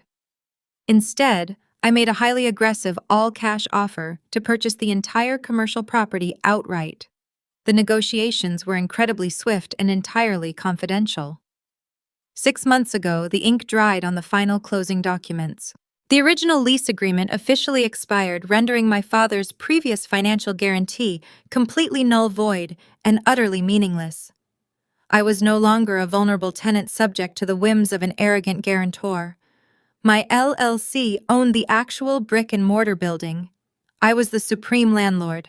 Desmond had absolutely no idea that the imaginary leash he thought he held had been completely severed half a year ago. Marcus slid the official, heavily stamped property deed across the consultation table. The document formally verified that K Empire owned the premises free and clear of any encumbrances. We reviewed the strict, uncompromising trespass notices Marcus had drafted for all 8 of my relatives. The legal language was aggressive, leaving absolutely zero room for misinterpretation or negotiation. We finalized the exact timeline for the police presence I had requested for Monday morning, ensuring that law enforcement would be physically present to execute the removal of my unwanted guests. The legal foundation of my trap was now perfectly beautifully set in stone. Just as Marcus gathered his files and exited the consultation room, my dedicated restaurant manager Tasha arrived at the hospital. She looked physically exhausted from the trauma of the previous night, yet her eyes burned with a fierce, unwavering loyalty. Tasha walked into the room and silently placed a long, itemized thermal receipt directly onto the table. I stared at the numbers printed in stark black ink. My family had consumed 4 massive tomahawk steaks, 3 colossal seafood boils, 5 expensive appetizers, and 4 bottles of rare vintage wine. The grand total, including the automatic gratuity I had rightfully mandated for my traumatized staff, came to exactly $1,850. They had walked out of my establishment without paying a single solitary cent, laughing arrogantly as they essentially stole from my livelihood. But the unpaid receipt was merely the tip of the iceberg.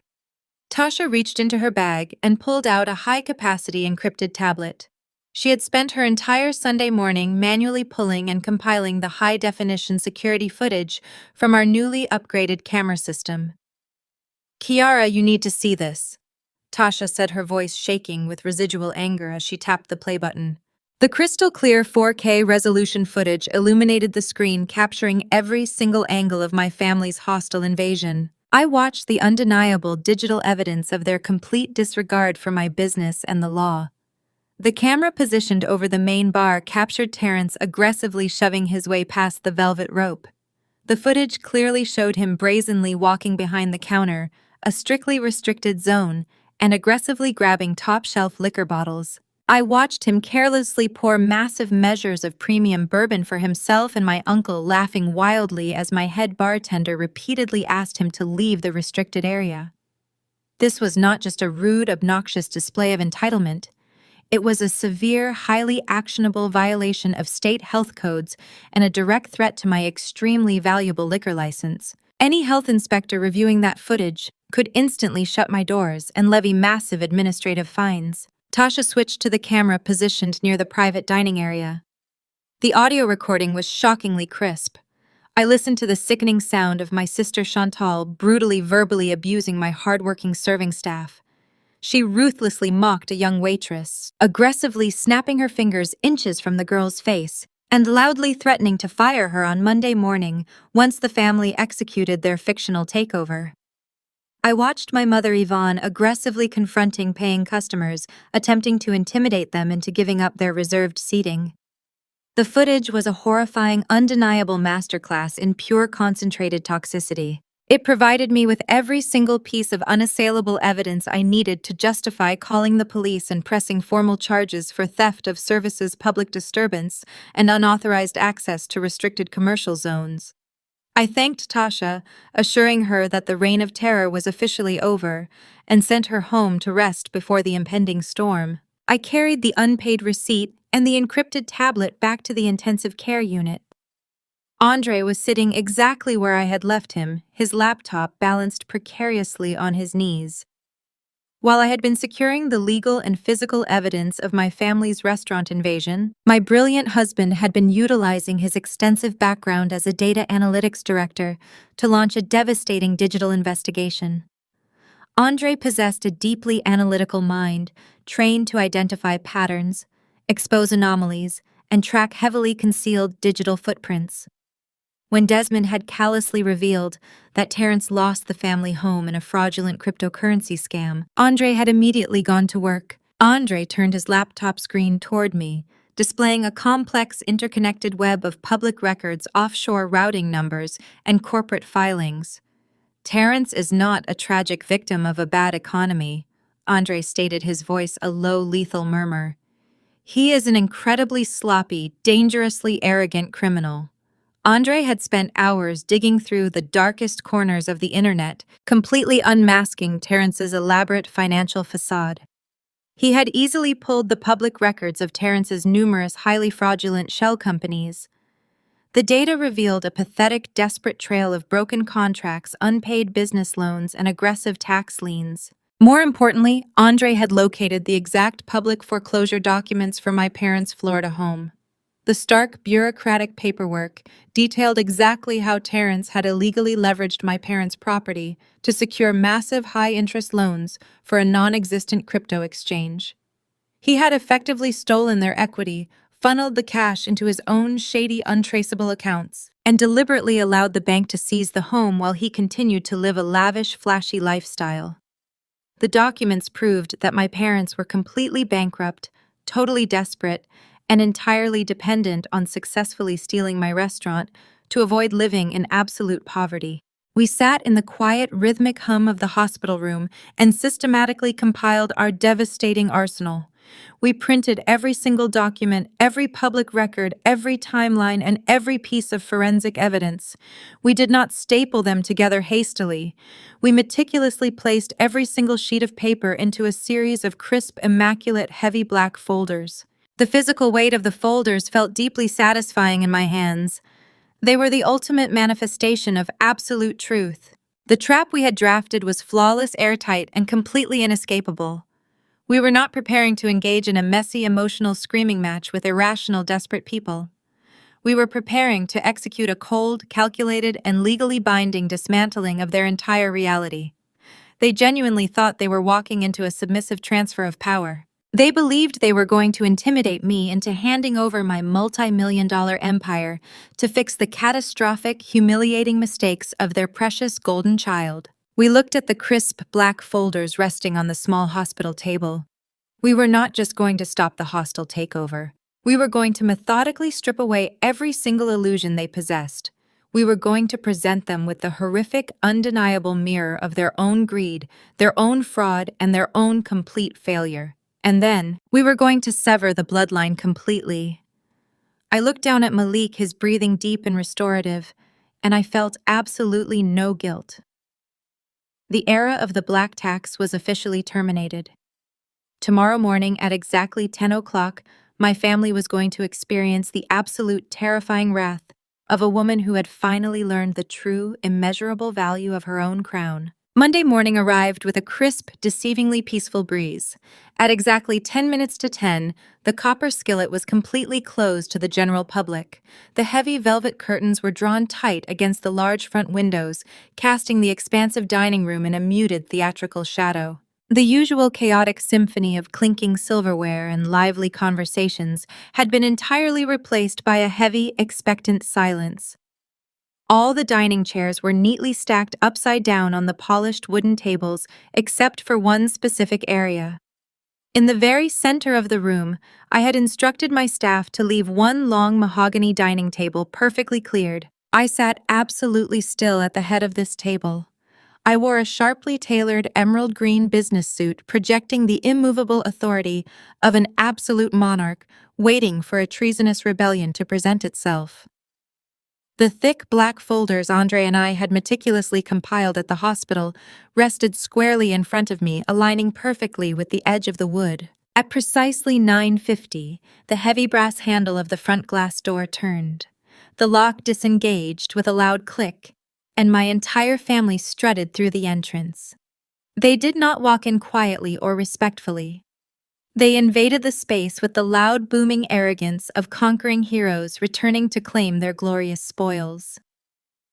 It was a bizarre, deeply nauseating parade of unearned confidence. My mother Yvonne led the pack draped in a flamboyant, oversized designer trench coat and large sunglasses, completely ignoring the fact that we were indoors. My father Desmond flanked her right side, his chin held ridiculously high, wearing a stiff dark navy business suit that he clearly reserved for moments of aggressive intimidation. My Aunt Viv and Uncle Leon trailed behind them, loudly whispering to each other and pointing at the custom light fixtures already treating my establishment like a newly acquired family museum. But the absolute pinnacle of this pathetic delusion was embodied by my sister Chantal and her husband Terence. Terence strutted into my restaurant, wearing a cheap, offensively shiny maroon suit that fit poorly across his shoulders. He looked exactly like a desperate amateur con artist trying to impersonate a wealthy venture capitalist. Chantal strutted closely behind him, dressed to the nines in a tight, inappropriate cocktail dress and towering stiletto heels.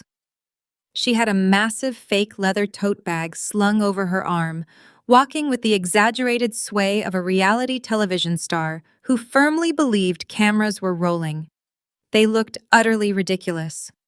They were a family of completely broke, secretly homeless frauds walking into a multi-million-dollar commercial property, genuinely convinced they were about to be crowned royalty. Terence did not even bother to greet me. He immediately began pacing the length of the main dining room, his cheap leather shoes squeaking loudly against the pristine floorboards. He pulled a silver measuring tape out of his maroon suit pocket and aggressively snapped it across the width of the bar area. He was actively ignoring my presence, choosing instead to loudly project his disastrous, completely uneducated business opinions to Uncle Leon. "This entire floor plan is completely wrong," Terence announced, his voice booming obnoxiously across the empty restaurant. "The flow is entirely restricted. We are going to have to rip out these custom booths by the end of the month. And this menu is an absolute disaster. Soul food fusion is entirely played out. It is low class. We are completely scrapping the entire menu. I am bringing in a high-end fusion tapas concept. Tiny expensive plates, microgreens. We are going to target the real wealth in Atlanta, not this neighborhood crowd Kiara has been catering to."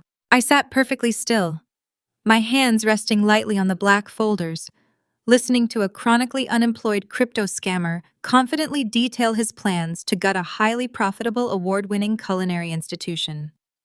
He was standing in my building, actively plotting to erase my entire cultural and culinary legacy, replacing it with a hollow, pretentious concept he had probably read about in a free airline magazine. While Terence was busy aggressively measuring the bar space, Chantal made her move. She confidently marched directly up to Tasha, my incredibly loyal restaurant manager, who was standing quietly near the host stand. Tasha maintained a mask of cold professionalism, her arms crossed tightly over her chest.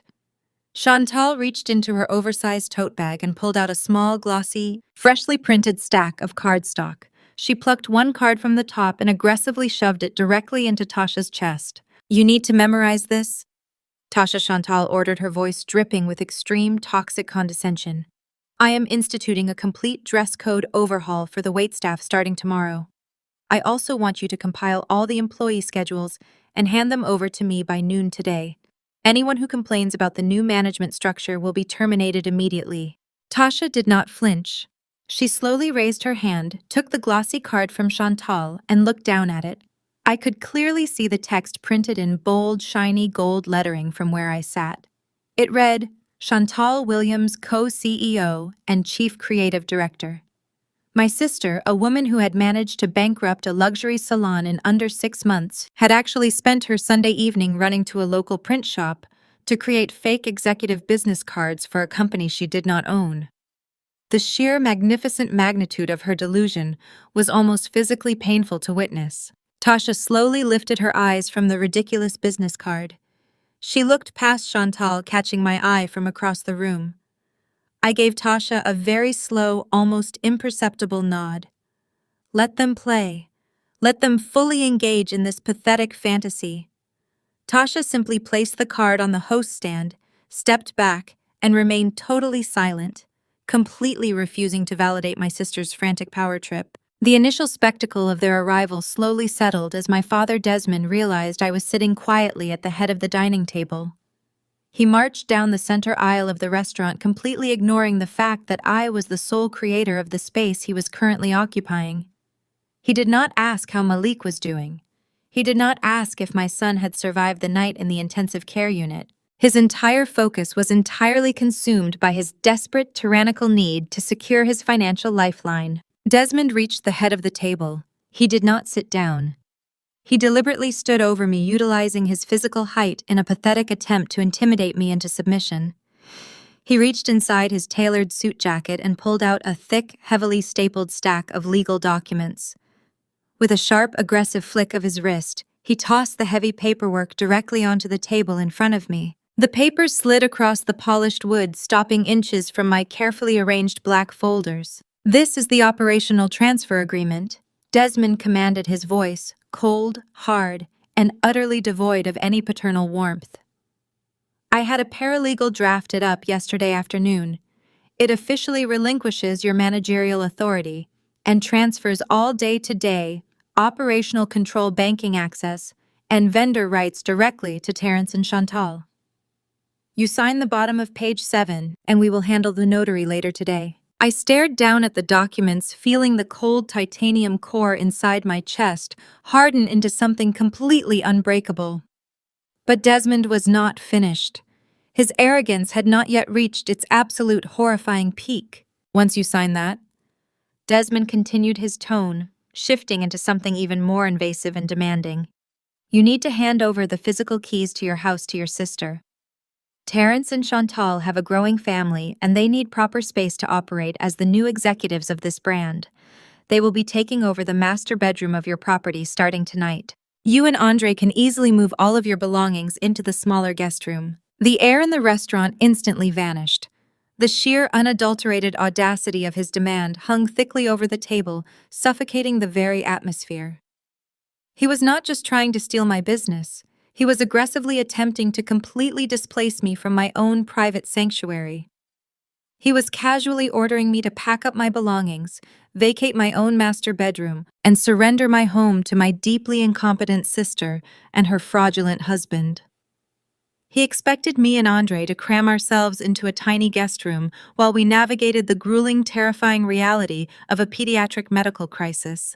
He genuinely believed that because he had co-signed a commercial lease 5 years ago, he owned the absolute right to evict me from my own bed. My mother Yvonne stepped up right behind Desmond, crossing her arms defensively. It makes perfect logistical sense, Kiara Yvonne chimed in, attempting to coat their aggressive home invasion with a layer of fake practical maternal logic. Chantal needs a large, comfortable space to handle the stress of taking over your messy business. You will be spending most of your time at the hospital with Malik anyway, so you hardly even need the master suite. This is the best solution for the family. You need to stop being so deeply selfish and look at the bigger picture. I sat perfectly still. The toxic gaslighting, the extreme victim blaming, the absolute lack of any human empathy. It was all laid out perfectly bare in front of me.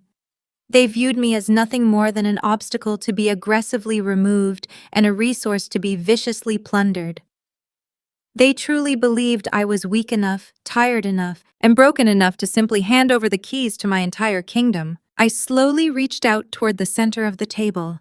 I picked up a thick, expensive black ink pen that I had placed there earlier. I held the pen between both of my hands, letting the smooth plastic rest against my palms. I looked directly up into my father's expectant, arrogant eyes. I looked at my mother's smug, demanding face. I looked at Chantal, who was practically vibrating with eager anticipation to steal my life. I did not raise my voice. I did not shed a single desperate tear. I simply tightened my grip on both ends of the plastic pen. With one sudden, violently sharp motion, I snapped the pen completely in half. The loud cracking sound echoed aggressively, like a gunshot through the dead silence of the empty restaurant. Black ink splattered across the polished wood of the table, staining the crisp white pages of Desmond's worthless operational transfer agreement. I dropped the two broken, jagged halves of the pen directly onto the stained documents. The era of my submission was officially over. The absolute silence that followed the snapping of the pen was incredibly heavy. Uncle Leon and Aunt Viv, who had been loudly admiring the custom light fixtures near the entrance, completely froze in their tracks. Terrence stopped aggressively snapping his silver measuring tape against the bar. Everyone in the large, dimly lit dining room turned their undivided attention to the head of the table. The smug, victorious smirk on my father Desmond's face twitched slightly, a micro-expression of sudden, unexpected uncertainty registering in his dark eyes. He had fully anticipated a messy, emotional breakdown. He had prepared himself for tears, for begging perhaps, even for a loud, desperate argument regarding the harsh terms of his hostile takeover. He had not prepared for absolute chilling, physical defiance. My sister Chantal nervously adjusted the strap of her oversized fake leather tote bag, stepping slightly closer to my mother, as if seeking physical protection from the sudden shift in the room's energy. I slowly wiped a tiny drop of dark black ink from my thumb using a crisp white linen napkin. I did not break eye contact with my father for a single millisecond. The illusion of his absolute control was currently shattering into a million jagged pieces right in front of his eyes, and he had absolutely no idea that the real destruction had not even begun. I was sitting at the head of a table in a building I owned, preparing to systematically dismantle every single lie they had ever told themselves about my worth, my power, and their own fabricated supremacy. The Monday morning arrogance had reached its absolute limit. Now the absolute reckoning was scheduled to begin. I tossed the two jagged pieces of the broken plastic pen onto the table, watching the dark ink violently seep into the thick, expensive paper of his transfer agreement. The black stain spread rapidly across the signature line, permanently ruining the document he had paid a paralegal to draft. Desmond stared at the ruined paperwork, his chest heaving with sharp, angry breaths. He slowly looked up at me, his eyes burning with a furious, unyielding fire. He fully expected me to cower, to immediately apologize for the mess, and to frantically search for another pen to comply with his aggressive demands. For my entire life, that had been our exact dynamic. He issued a command, and I bent over backward to fulfill it, terrified of his booming voice and his harsh judgments. But today, the terrified little girl was gone.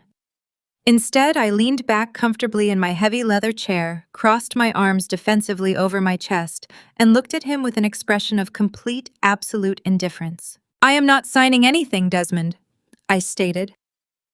The words cut through the suffocating, heavy silence of the dining room with lethal surgical precision. I deliberately and permanently dropped the title of Dad. He had not earned the right to be called a father in a very long time. A real father protects his daughter fiercely. A real father sacrifices his own comfort for his critically sick grandson. Desmond was nothing more than a ruthless, opportunistic predator, trying to aggressively scavenge the remains of my hard work to cover up his own spectacular failures. I watched a brief, rapid flash of genuine shock cross his aging face. He was completely unaccustomed to overt, unapologetic rebellion from his designated scapegoat. He blinked twice, his mind visibly struggling to process the blatant disrespect of me utilizing his first name in front of his precious golden child and his sycophantic relatives. Desmond quickly recovered his arrogant composure, masking his brief shock with a layer of intense, toxic indignation. He scoffed a harsh, dismissive, and ugly sound that echoed loudly across the cavernous, empty dining room. He shifted his weight, puffing out his chest to reassert his physical dominance. He reached deep into the inner breast pocket of his tailored navy suit jacket and pulled out his expensive latest model smartphone. "You always were a stubborn, deeply ungrateful child." Desmond spat, his voice rising in volume and dripping with venom as he prepared to execute his ultimate, devastating threat. "If you refuse to surrender management to your sister peacefully, if you refuse to help this family survive a temporary financial setback, then I am left with absolutely no other choice. You have brought this entirely upon yourself, Kiara." He unlocked his phone screen, his fingers jabbing aggressively at the glass surface. "I am calling the property management company right now," he announced, making sure every single person in the room heard his declaration of war. "I am officially terminating the master commercial lease that I so generously co-signed for you 5 years ago. You are completely evicted, Kiara. You, your entire kitchen staff, and your pathetic little operation will be out on the street by tomorrow morning. You will lose every single thing you have built because you were too selfish to share your blessings." He proudly pressed the call button and confidently raised the phone to his ear. A triumphant, malicious sneer was firmly plastered across his face.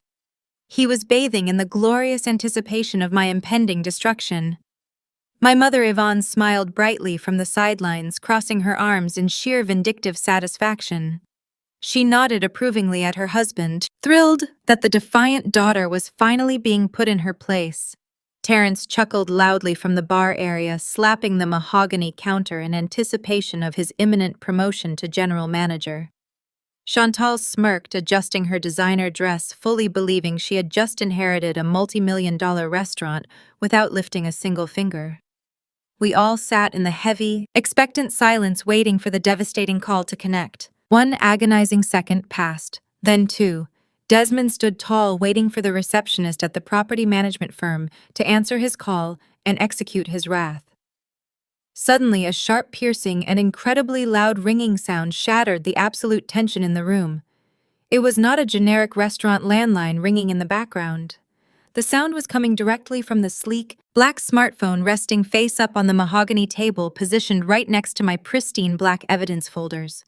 My personal cell phone was ringing. Desmond furrowed his brow, his triumphant sneer faltering slightly. He was momentarily distracted by the sudden intrusive noise. He looked down at his own screen, which indicated the call was currently ringing, and then he looked across the large table at my buzzing device. The caller ID on my screen flashed brightly in the dim light of the restaurant. I did not break eye contact with him for a single millisecond. I maintained a cold, terrifyingly blank stare that completely unnerved him. I slowly, methodically reached out my right hand and picked up my device. I swiped the green icon to accept the incoming call. I raised the phone to my ear, holding his confused gaze, and spoke with a terrifying, glacial calmness that completely froze the blood in my veins. "Hello, landlord speaking," I answered evenly. The exact sound of my own voice echoed simultaneously from the speaker of the smartphone pressed tightly against Desmond's ear. The audio feedback created a sharp electronic screech that hung in the air for a fraction of a second. The profound, devastating realization hit my father with the brute force of a runaway freight train. The smug, victorious sneer completely vanished from his face, instantly replaced by a mask of pure, unadulterated horror. The blood rapidly drained from his cheeks, leaving him looking sickly and gray. His fingers went entirely limp, losing all structural integrity. The expensive smartphone slipped directly from his grasp, plummeting downward and dropping onto the hardwood floor with a loud, cracking thud. The glass screen shattered violently into a spiderweb of cracks upon impact, but the noise barely registered over the sound of his heavy, panicked, and entirely irregular breathing. I ended the call with the quick press of my thumb and gently placed my phone back onto the table. I did not smile. I did not gloat. I operated with the clinical, merciless efficiency of an executioner. I reached for the first heavy black folder I had painstakingly prepared at the hospital, while my son fought for his life. I flipped the thick cover open, revealing a tightly bound stack of legal documents. I slowly extracted the top packet from the folder. It was not a simple typed agreement drafted by a cheap paralegal. It was a massive official state-stamped commercial property deed. It was printed on heavy premium legal paper and prominently featured the raised golden embossed notary seals and the authentic, verified signatures of the Fulton County clerk. I slid the heavy legally binding document across the polished wood of the dining table. I pushed it with enough force that it glided smoothly over the surface, stopping exactly in front of where Desmond stood frozen in absolute terror. The document rested right next to his ruined, ink-stained operational transfer agreement, providing a stark, undeniable visual contrast between his pathetic illusion of power and my concrete, unassailable reality. "The commercial lease you co-signed expired exactly 6 months ago, Desmond," I explained. My voice echoed across the empty dining room with absolute, unquestionable authority. Every single syllable I spoke was a heavy hammer striking the final nails into the coffin of his lifelong delusion. I did not renew it. I did not renegotiate it. I certainly did not need your imaginary financial backing anymore. I spent 5 years building impeccable business credit, generating massive profits and securing my own independent capital. Instead of renewing a lease, my newly formed limited liability company K Empire used the massive, entirely legitimate profits from this very restaurant to purchase this entire commercial building outright. It was a completely all-cash transaction cleanly executed without a single bank loan or a single cosigner required. I watched closely as Desmond's terrified eyes frantically scanned the complex legal document resting before him. I watched his gaze land directly on the prominent ownership clause, reading my legal name, and my corporation listed clearly, boldly, and irreversibly as the sole absolute owner of the commercial property. He physically swayed on his feet, his knees appearing to buckle slightly under the crushing weight of the absolute truth. "You have absolutely no power here, Desmond." I continued, my voice raising slightly to ensure every single toxic relative in the room heard my declaration of independence. "You do not co-own my business.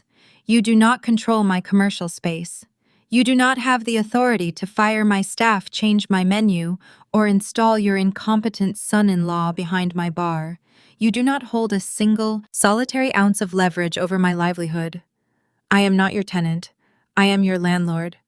And currently you and your entire desperate homeless entourage are actively trespassing on my private, legally owned property." The color drained entirely from Desmond's face. The ultimate weapon he had aggressively relied on for 5 long abusive years had just turned to absolute dust in his hands. The invisible leash he used to choke me had been severed 6 months ago, and he had been holding onto a phantom rope the entire time. The silence in the restaurant was no longer tense, it was completely and utterly dead. I had flipped the power dynamic so violently and so completely that the sheer shockwave rendered them all entirely speechless. The heavy, suffocating silence in the dining room hung like a thick fog for what felt like an eternity. Desmond remained entirely frozen, his eyes locked onto the state-stamped property deed that had just completely obliterated his entire sense of authority. The absolute shock of my revelation had paralyzed him. But my mother Yvonne possessed a deeply ingrained, almost terrifying survival instinct. She was a master manipulator capable of instantly abandoning a sinking ship and seamlessly constructing a brand new narrative the moment her current reality shattered. I watched her posture shift in real time. The rigid, angry tension melted from her shoulders. Her face, previously twisted in a bitter scowl, rapidly softened into a mask of pure, overflowing maternal pride. She stepped forward, clasping her hands together over her chest, letting out a loud, dramatic gasp of manufactured joy. "Kiara, baby, that is absolutely wonderful news!" Yvonne exclaimed, her voice dripping with a sickeningly sweet, syrupy tone that made my skin crawl. She stepped closer to the table, completely ignoring the broken pen and the ruined operational transfer agreement resting in front of my father. "I am so incredibly proud of you. Owning this entire commercial building is a massive accomplishment for our family. And honestly, This makes everything so much easier for all of us. Since you are the landlord and you own the space free and clear, you can easily let your sister and Terrence run the front of house operations without worrying about a master lease at all. You can just hand them the daily management responsibilities, and you can stay home to nurse my sweet grandson Malik back to full health. We can keep this entire beautiful enterprise entirely within the family. Her ability to instantly pivot and attempt to hijack my massive financial triumph to serve her own desperate agenda was genuinely breathtaking. She was actively trying to spin my absolute declaration of independence into a convenient structural advantage for her golden child. She truly believed that if she just used the right tone of voice, played the role of the supportive mother, and invoked the sacred concept of family, I would blindly surrender the keys to my kingdom. I did not let her finish her delusional, manipulative pitch. I aggressively cut her off, reaching down beside my chair to retrieve the second incredibly thick document file I had brought with me. This folder was not black like the others. It was a bright, glaring, undeniable crimson red. I lifted it high enough for everyone in the room to see the stark, warning color before I slammed it down forcefully onto the mahogany table right on top of Desmond's useless paperwork. "Let us talk about family legacy, Yvonne," I stated, my voice echoing with a cold, terrifying authority that instantly silenced her fake enthusiasm. "Let us talk about exactly how this family operates, how it builds its wealth, and how it treats its own flesh and blood when nobody else is looking." Yvonne stared at the bright red folder, her manufactured smile faltering slightly. Desmond finally pulled his gaze away from the property deed, looking at the new document with a rising sense of pure, unadulterated dread. They had absolutely no idea what I was holding, but the absolute confidence in my posture terrified them. I opened the red folder and flipped past the title page. Inside was a meticulously detailed, legally certified forensic accounting report that I had commissioned my financial team to compile several weeks ago. I had hired a ruthless, highly specialized investigator to trace every single major financial transaction my parents had executed over the past decade. I did not do this out of simple curiosity. I did it because I needed to fundamentally understand the exact root of their profound, toxic financial entitlement. Exactly 10 years ago, I began my eyes locking directly onto my mother's panicked face. Grandfather passed away. I remember how you and Desmond handled the estate. I remember you telling me that the business had failed, that he died with massive debts, and that there was absolutely nothing left for any of us. You told me I had to take out massive, high-interest student loans to pay for my culinary classes because the family simply could not afford to help me. You watched me work 3 exhausting jobs, barely sleeping, struggling to buy basic groceries, and you told me that hard work builds character. Desmond swallowed hard, a visible bead of sweat forming on his brow. "Kiara, this is ancient history. Why are you dragging up your grandfather's estate now?" he asked, his voice shaking with a sudden, desperate panic. "Because it was a complete fabricated lie," I replied, my voice slicing through his defense like a sharpened blade. Grandfather did not die broke. He left a highly specific, legally binding educational trust fund, and he left it strictly explicitly for me. The total amount was exactly $50,000, specifically earmarked to ensure I could start my culinary career without carrying the crushing burden of massive financial debt. He trusted you two. He named you and Yvonne as the sole executors of that trust, believing you would faithfully deliver that money to your daughter when she came of age. I pulled a thick stack of certified bank statements from the red folder and spread them out across the table. The high-definition, indisputable financial records laid bare the darkest, most disgusting secret my parents had ever kept. I watched the exact moment my mother realized her ultimate sin was fully exposed in the harsh light of day. She physically staggered backward, bumping into Aunt Viv, completely unable to maintain her balance under the crushing weight of the absolute truth. "You did not give me a single dime of my grandfather's money," I continued, my voice rising in volume, commanding the entire room. "You embezzled every single penny of my trust fund. You illegally transferred those funds into your own private accounts. And thanks to my forensic accountant, I have the exact paper trail proving exactly where my future went." I picked up the first highlighted bank statement and held it up. 2 weeks after the trust was fully cleared, you authorized a wire transfer of $30,000. You did not use it to pay off the family debts.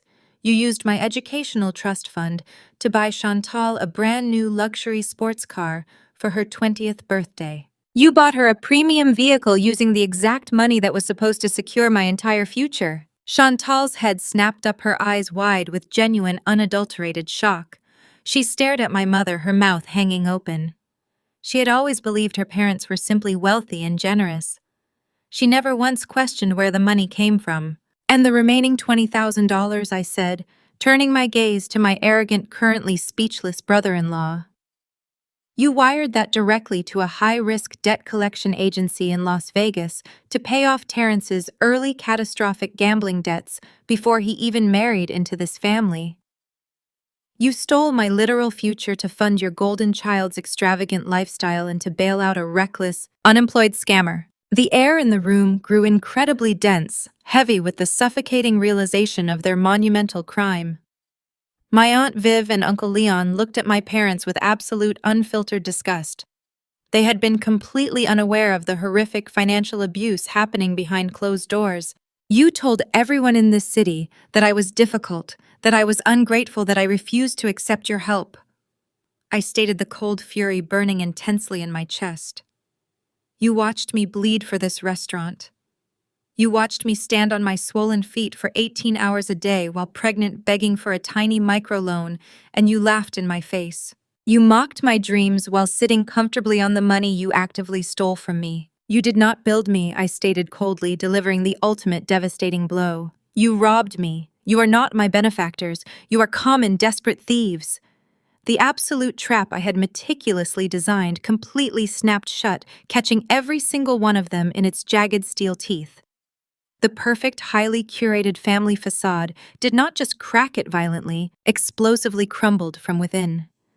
The illusion of their moral superiority was instantly incinerated. Chantal turned to our mother, her face twisting into a mask of horrified betrayal. "You bought my car with Kiara's money," Chantal shrieked, her voice echoing shrilly across the dining room. "You told me Dad had a great quarter at work. You let me drive around in a stolen car. Do you have any idea how this makes me look?" Even in the face of massive family fraud, Chantal's primary concern was still her own superficial image. But the realization that her entire luxurious existence was funded by my stolen inheritance completely shattered her fragile reality. She aggressively pushed Terrence away when he tried to grab her arm to quiet her down. "Do not touch me," Chantal yelled at her husband. "You let them pay off your gambling debts with my sister's trust fund. You told me you settled those accounts with your investment returns. You are a complete, pathetic liar." Terrence threw his hands up defensively, his face flushing a deep, embarrassed red. "I did not know where the money came from, Chantal. Your dad just handed me a check and told me to fix my problems before the wedding. I thought he was just being a good father-in-law." Desmond furiously rounded on Terrence, his desperation making him vicious. "You ungrateful parasite!" Desmond roared, stepping toward his son-in-law. "We saved you from having your legs broken by loan sharks, and this is the respect we get. We lost our entire Florida estate because we trusted your idiotic cryptocurrency scams. You bankrupted this family." "I was just trying to multiply the assets you gave me," Terrence fired back, completely abandoning any pretense of respect for his elders. "It is not my fault you two were stupid enough to leverage your primary residence on an offshore investment you did not even understand. You are broke because you are greedy old fools." Yvonne let out a loud, hysterical sob, grabbing Desmond's arm to pull him back. "Stop it, all of you, stop it right now!" she cried out, tears streaming down her face, desperately trying to regain control of her imploding family. "Kiara, you have to understand, we meant to pay you back. We always intended to replace the money once Terrence's investments paid off. We were trying to protect the family legacy. We were doing what we thought was best for everyone." I sat perfectly still, watching them viciously tear each other apart in the middle of my beautiful restaurant. I felt absolutely no pity for their profound, humiliating destruction. They were screaming, pointing fingers, and aggressively exposing years of hidden resentments and toxic financial entanglement. The golden child was attacking the enabling parents. The fraudulent husband was attacking the arrogant father. The entire poisonous ecosystem they had built to suppress me was actively consuming itself. "There is no family legacy here," Yvonne, I said, my voice easily cutting through their chaotic shouting. There is only fraud, theft, and absolute delusion. And the best part is that I have the complete, undeniable proof of every single crime you have committed against me. I slowly closed the bright red forensic accounting folder and placed both of my hands firmly on top of it. The time for revelations was over. The absolute final phase of their reckoning had arrived, and they had absolutely nowhere left to run. Section 12. Allocated word. Count. Exactly 1,500 words. The heavy glass doors at the front of the restaurant suddenly unlatched with a loud, distinct metallic clack that instantly and completely shattered the chaotic screaming match happening in the center of my dining room. Everyone froze perfectly still. The bitter arguments and vicious accusations died in their throats as they turned their heads toward the entrance. My fiercely protective husband, Andre, strode confidently into the room.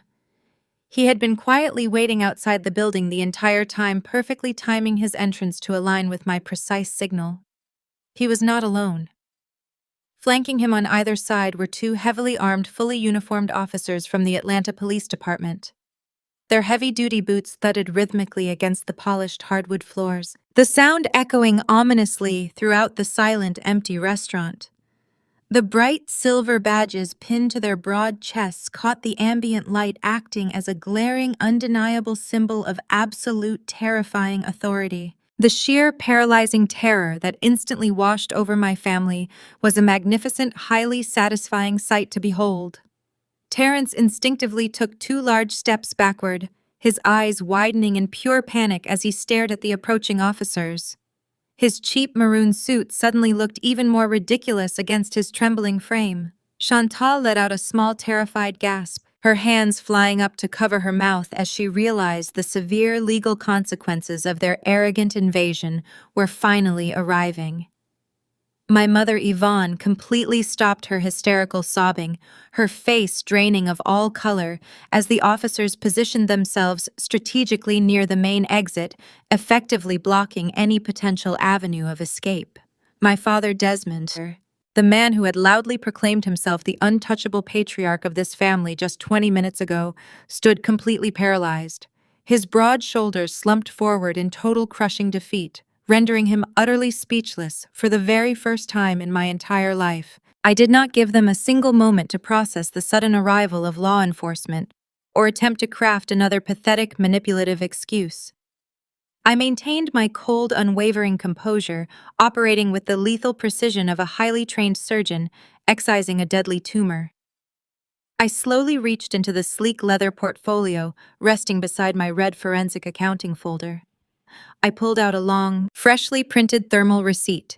It was the exact itemized bill from their lavish, unearned seafood and steak feast from Saturday night.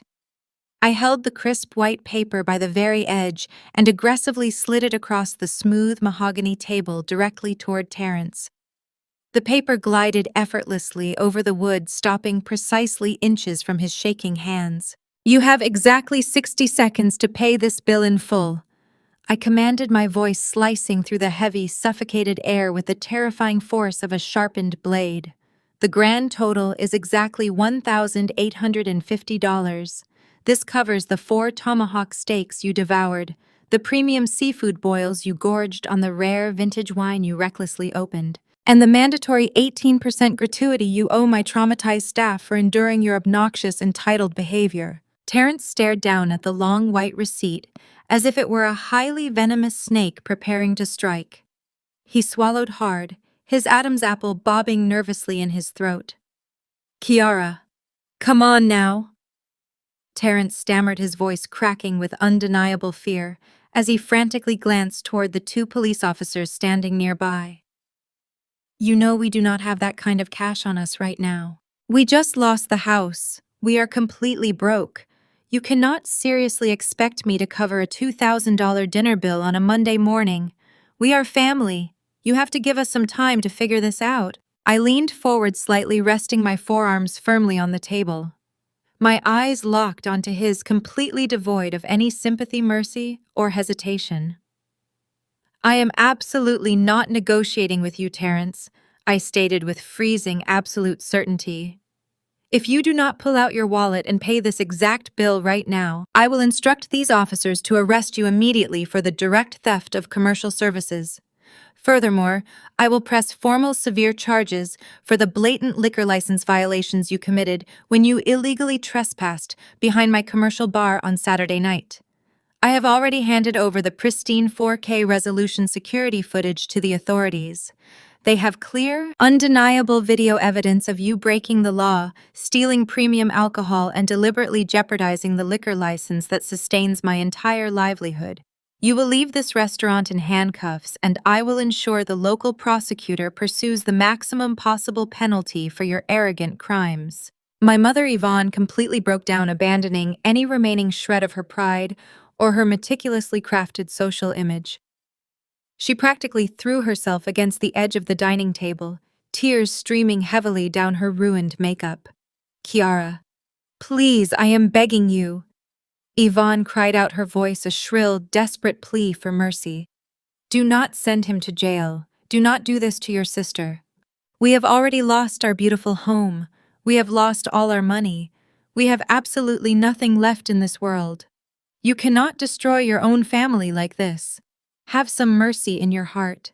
Please, I am begging you on my knees, do not call the police on us." I looked at my mother, watching her performative display of maternal desperation, and felt absolutely nothing but cold, sterile indifference. She was only begging for mercy because she was finally facing the severe, terrifying consequences of her own horrific actions. Where was her precious mercy when she was actively plotting to steal my restaurant, while my young son fought for his life in a pediatric intensive care unit? Where was her motherly compassion when she was callously blaming me for Malik's genetic illness, just to manipulate me into signing away my entire culinary empire? She had shown me absolutely no mercy, and I was entirely fresh out of forgiveness. I ignored her frantic sobbing and reached back into my leather portfolio.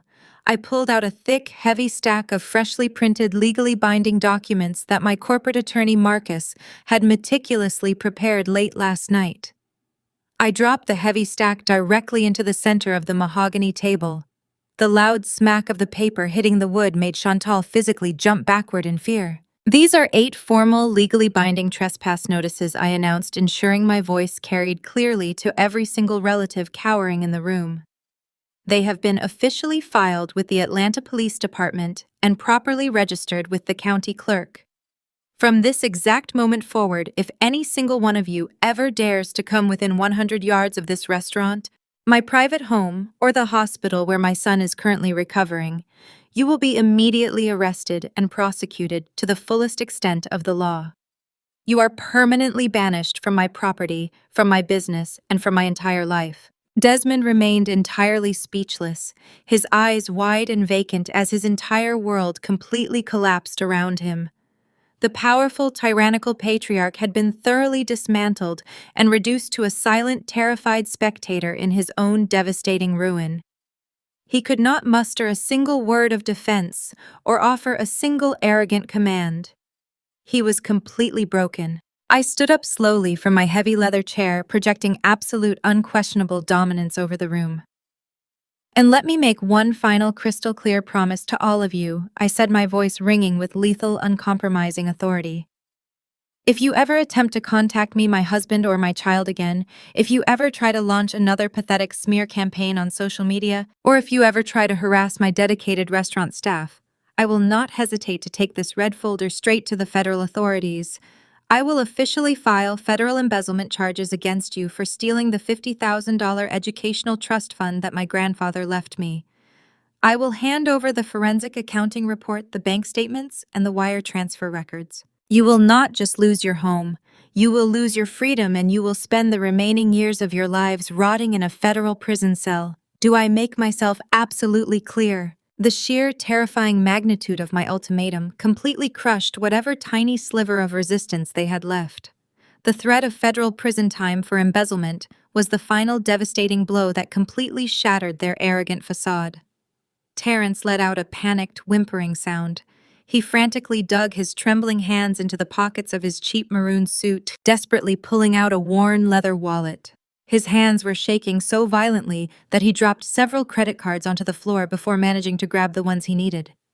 He scrambled to gather them, his face flushed with extreme public humiliation. "I do not have the full amount in cash," Terrence babbled frantically, sweat pouring down his forehead as he practically shoved 3 different credit cards toward Tasha, who had quietly stepped forward with the mobile point-of-sale terminal. "Just put 500 on the blue card, 800 on the silver one, and try to max out whatever is left on the green card, please. Just run them quickly before she tells the police to arrest me. I am begging you, just make the payment go through." Tasha maintained a mask of brilliant cold professionalism. She silently took the cards and efficiently processed the transactions one by one, methodically draining the absolute last remnants of Terrence's available credit. The machine beeped in rapid succession, printing out the long, itemized receipts, confirming that the massive, luxurious feast they had arrogantly stolen was finally paid for in full. Terrence snatched the receipts from Tasha's hand, breathing heavily, looking like a cornered animal who had barely escaped a deadly trap. "The debt is settled," I stated coldly, looking past Terrence to the 2 police officers standing firmly by the door. "Officers, these individuals are officially trespassing on private commercial property. Please escort them out of my building immediately." The 2 uniformed officers stepped forward simultaneously, their hands resting cautiously near their duty belts. "All right, folks, you heard the owner," the taller officer commanded, his voice echoing with absolute authority. "Gather your belongings and move toward the front exit right now. Do not make us ask you twice. Let us go. Move it." The scene that unfolded next was the absolute ultimate manifestation of pure, unadulterated karma. The 8 relatives who had arrogantly strutted into my restaurant just 30 minutes ago, genuinely believing they were about to conquer a multi-million-dollar empire, were now being unceremoniously herded out the front doors by armed law enforcement. They frantically grabbed their heavy, oversized designer luggage, the wheels squeaking loudly against the hardwood floors. My mother, Yvonne, desperately tried to hide her tear-stained, humiliated face behind her large sunglasses, pulling the collar of her extravagant trench coat up to shield herself from the judging eyes of my kitchen staff, who had gathered near the swinging doors to watch their oppressors finally face justice. Desmond walked with a heavy, broken shuffle, his shoulders sagging, his eyes glued firmly to the floorboards.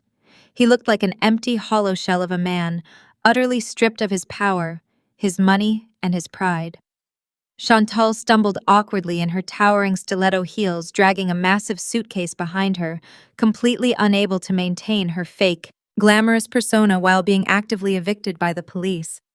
They were forced to march out through the heavy glass doors and directly onto the busy sunlit streets of downtown Atlanta. The bright morning sun highlighted their absolute public disgrace. Pedestrians on the crowded sidewalk stopped to stare, pointing and whispering as the large group of overly dressed, panicked individuals were aggressively escorted off the premises by the police.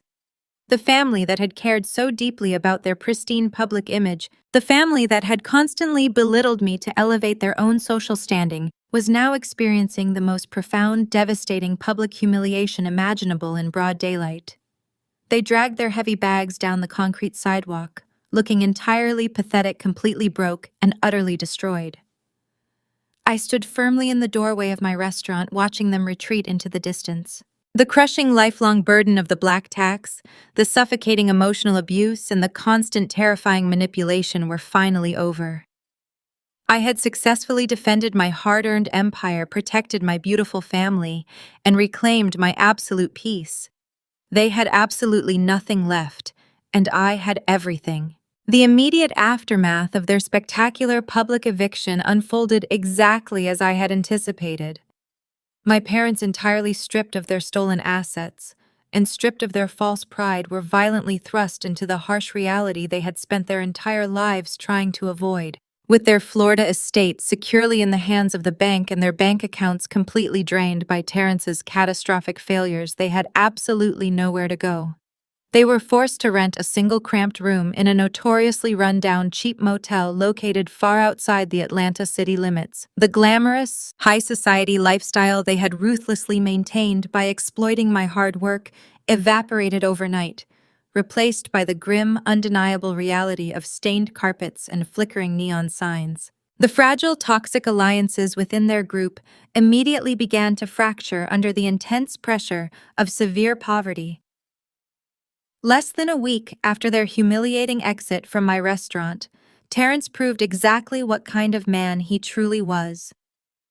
Facing mounting legal threats from his furious crypto investors, and utterly unwilling to live in a cheap motel with his ruined in-laws, he packed his few remaining flashy suits and vanished in the middle of the night. He abandoned Chantal and their children entirely, fleeing across state lines like a cowardly fugitive to actively avoid his aggressive creditors. He left my sister holding the massive, crushing weight of his fraudulent debts. Chantal, the pampered golden child who had never worked a hard day in her life, was suddenly left completely alone, entirely bankrupt, and totally dependent on two parents who could not even afford their own basic groceries. While they were busy cannibalizing each other in a cheap motel room, I systematically dismantled the malicious public relations campaign they had launched against me. I refused to let their fabricated Sunday morning narrative stand unchallenged. Sitting at my desk in the restaurant, I recorded a simple, devastating, and entirely factual 2-minute video. I looked directly into the camera lens, keeping my voice completely devoid of any heated emotion. I methodically exposed the absolute truth about their attempted hostile takeover. I explained clearly how they had aggressively ambushed me, demanding the keys to my business, while my 6-year-old son was fighting for his life in the pediatric intensive care unit. I also revealed the certified forensic accounting documents, exposing exactly how Yvonne and Desmond had embezzled my $50,000 educational trust fund to finance Chantal's luxury vehicles and Terrence's gambling debts. I hit publish and uploaded the video to every major social media platform. The community backlash was absolutely instantaneous and entirely catastrophic for their reputation.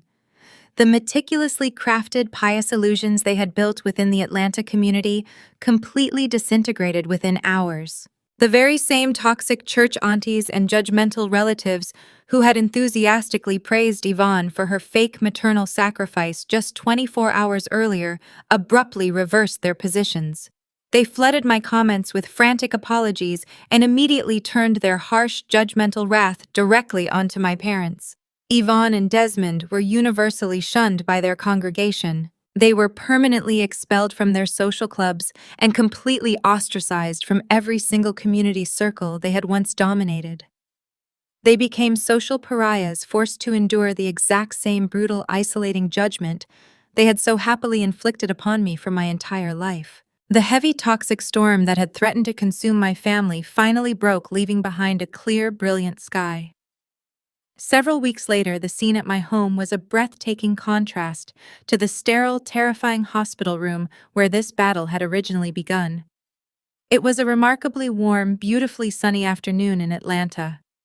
The gentle breeze carried the sweet, comforting scent of blooming magnolias across my spacious backyard. I stood quietly on my large wooden porch, leaning against the sturdy railing, watching a scene that thoroughly mended every single broken piece of my heart. Malik was officially home from the hospital, having made a full and miraculous recovery from his severe sickle cell crisis. He was running barefoot across the lush green grass, his bright, joyful laughter echoing loudly through the trees. Andre was chasing closely behind him, effortlessly lifting our son high into the air, spinning him around until they both collapsed onto the lawn in a fit of pure, unadulterated happiness. The deep, heavy bags under Andre's eyes were completely gone, replaced by the vibrant, relaxed energy of a fiercely protective father who knew his family was finally unconditionally safe. I took a deep, restorative breath of the fresh southern air, feeling a profound, undeniable sense of absolute peace settling permanently into my bones. For years, I had falsely believed that I owed my family endless chances simply because we shared the same bloodline.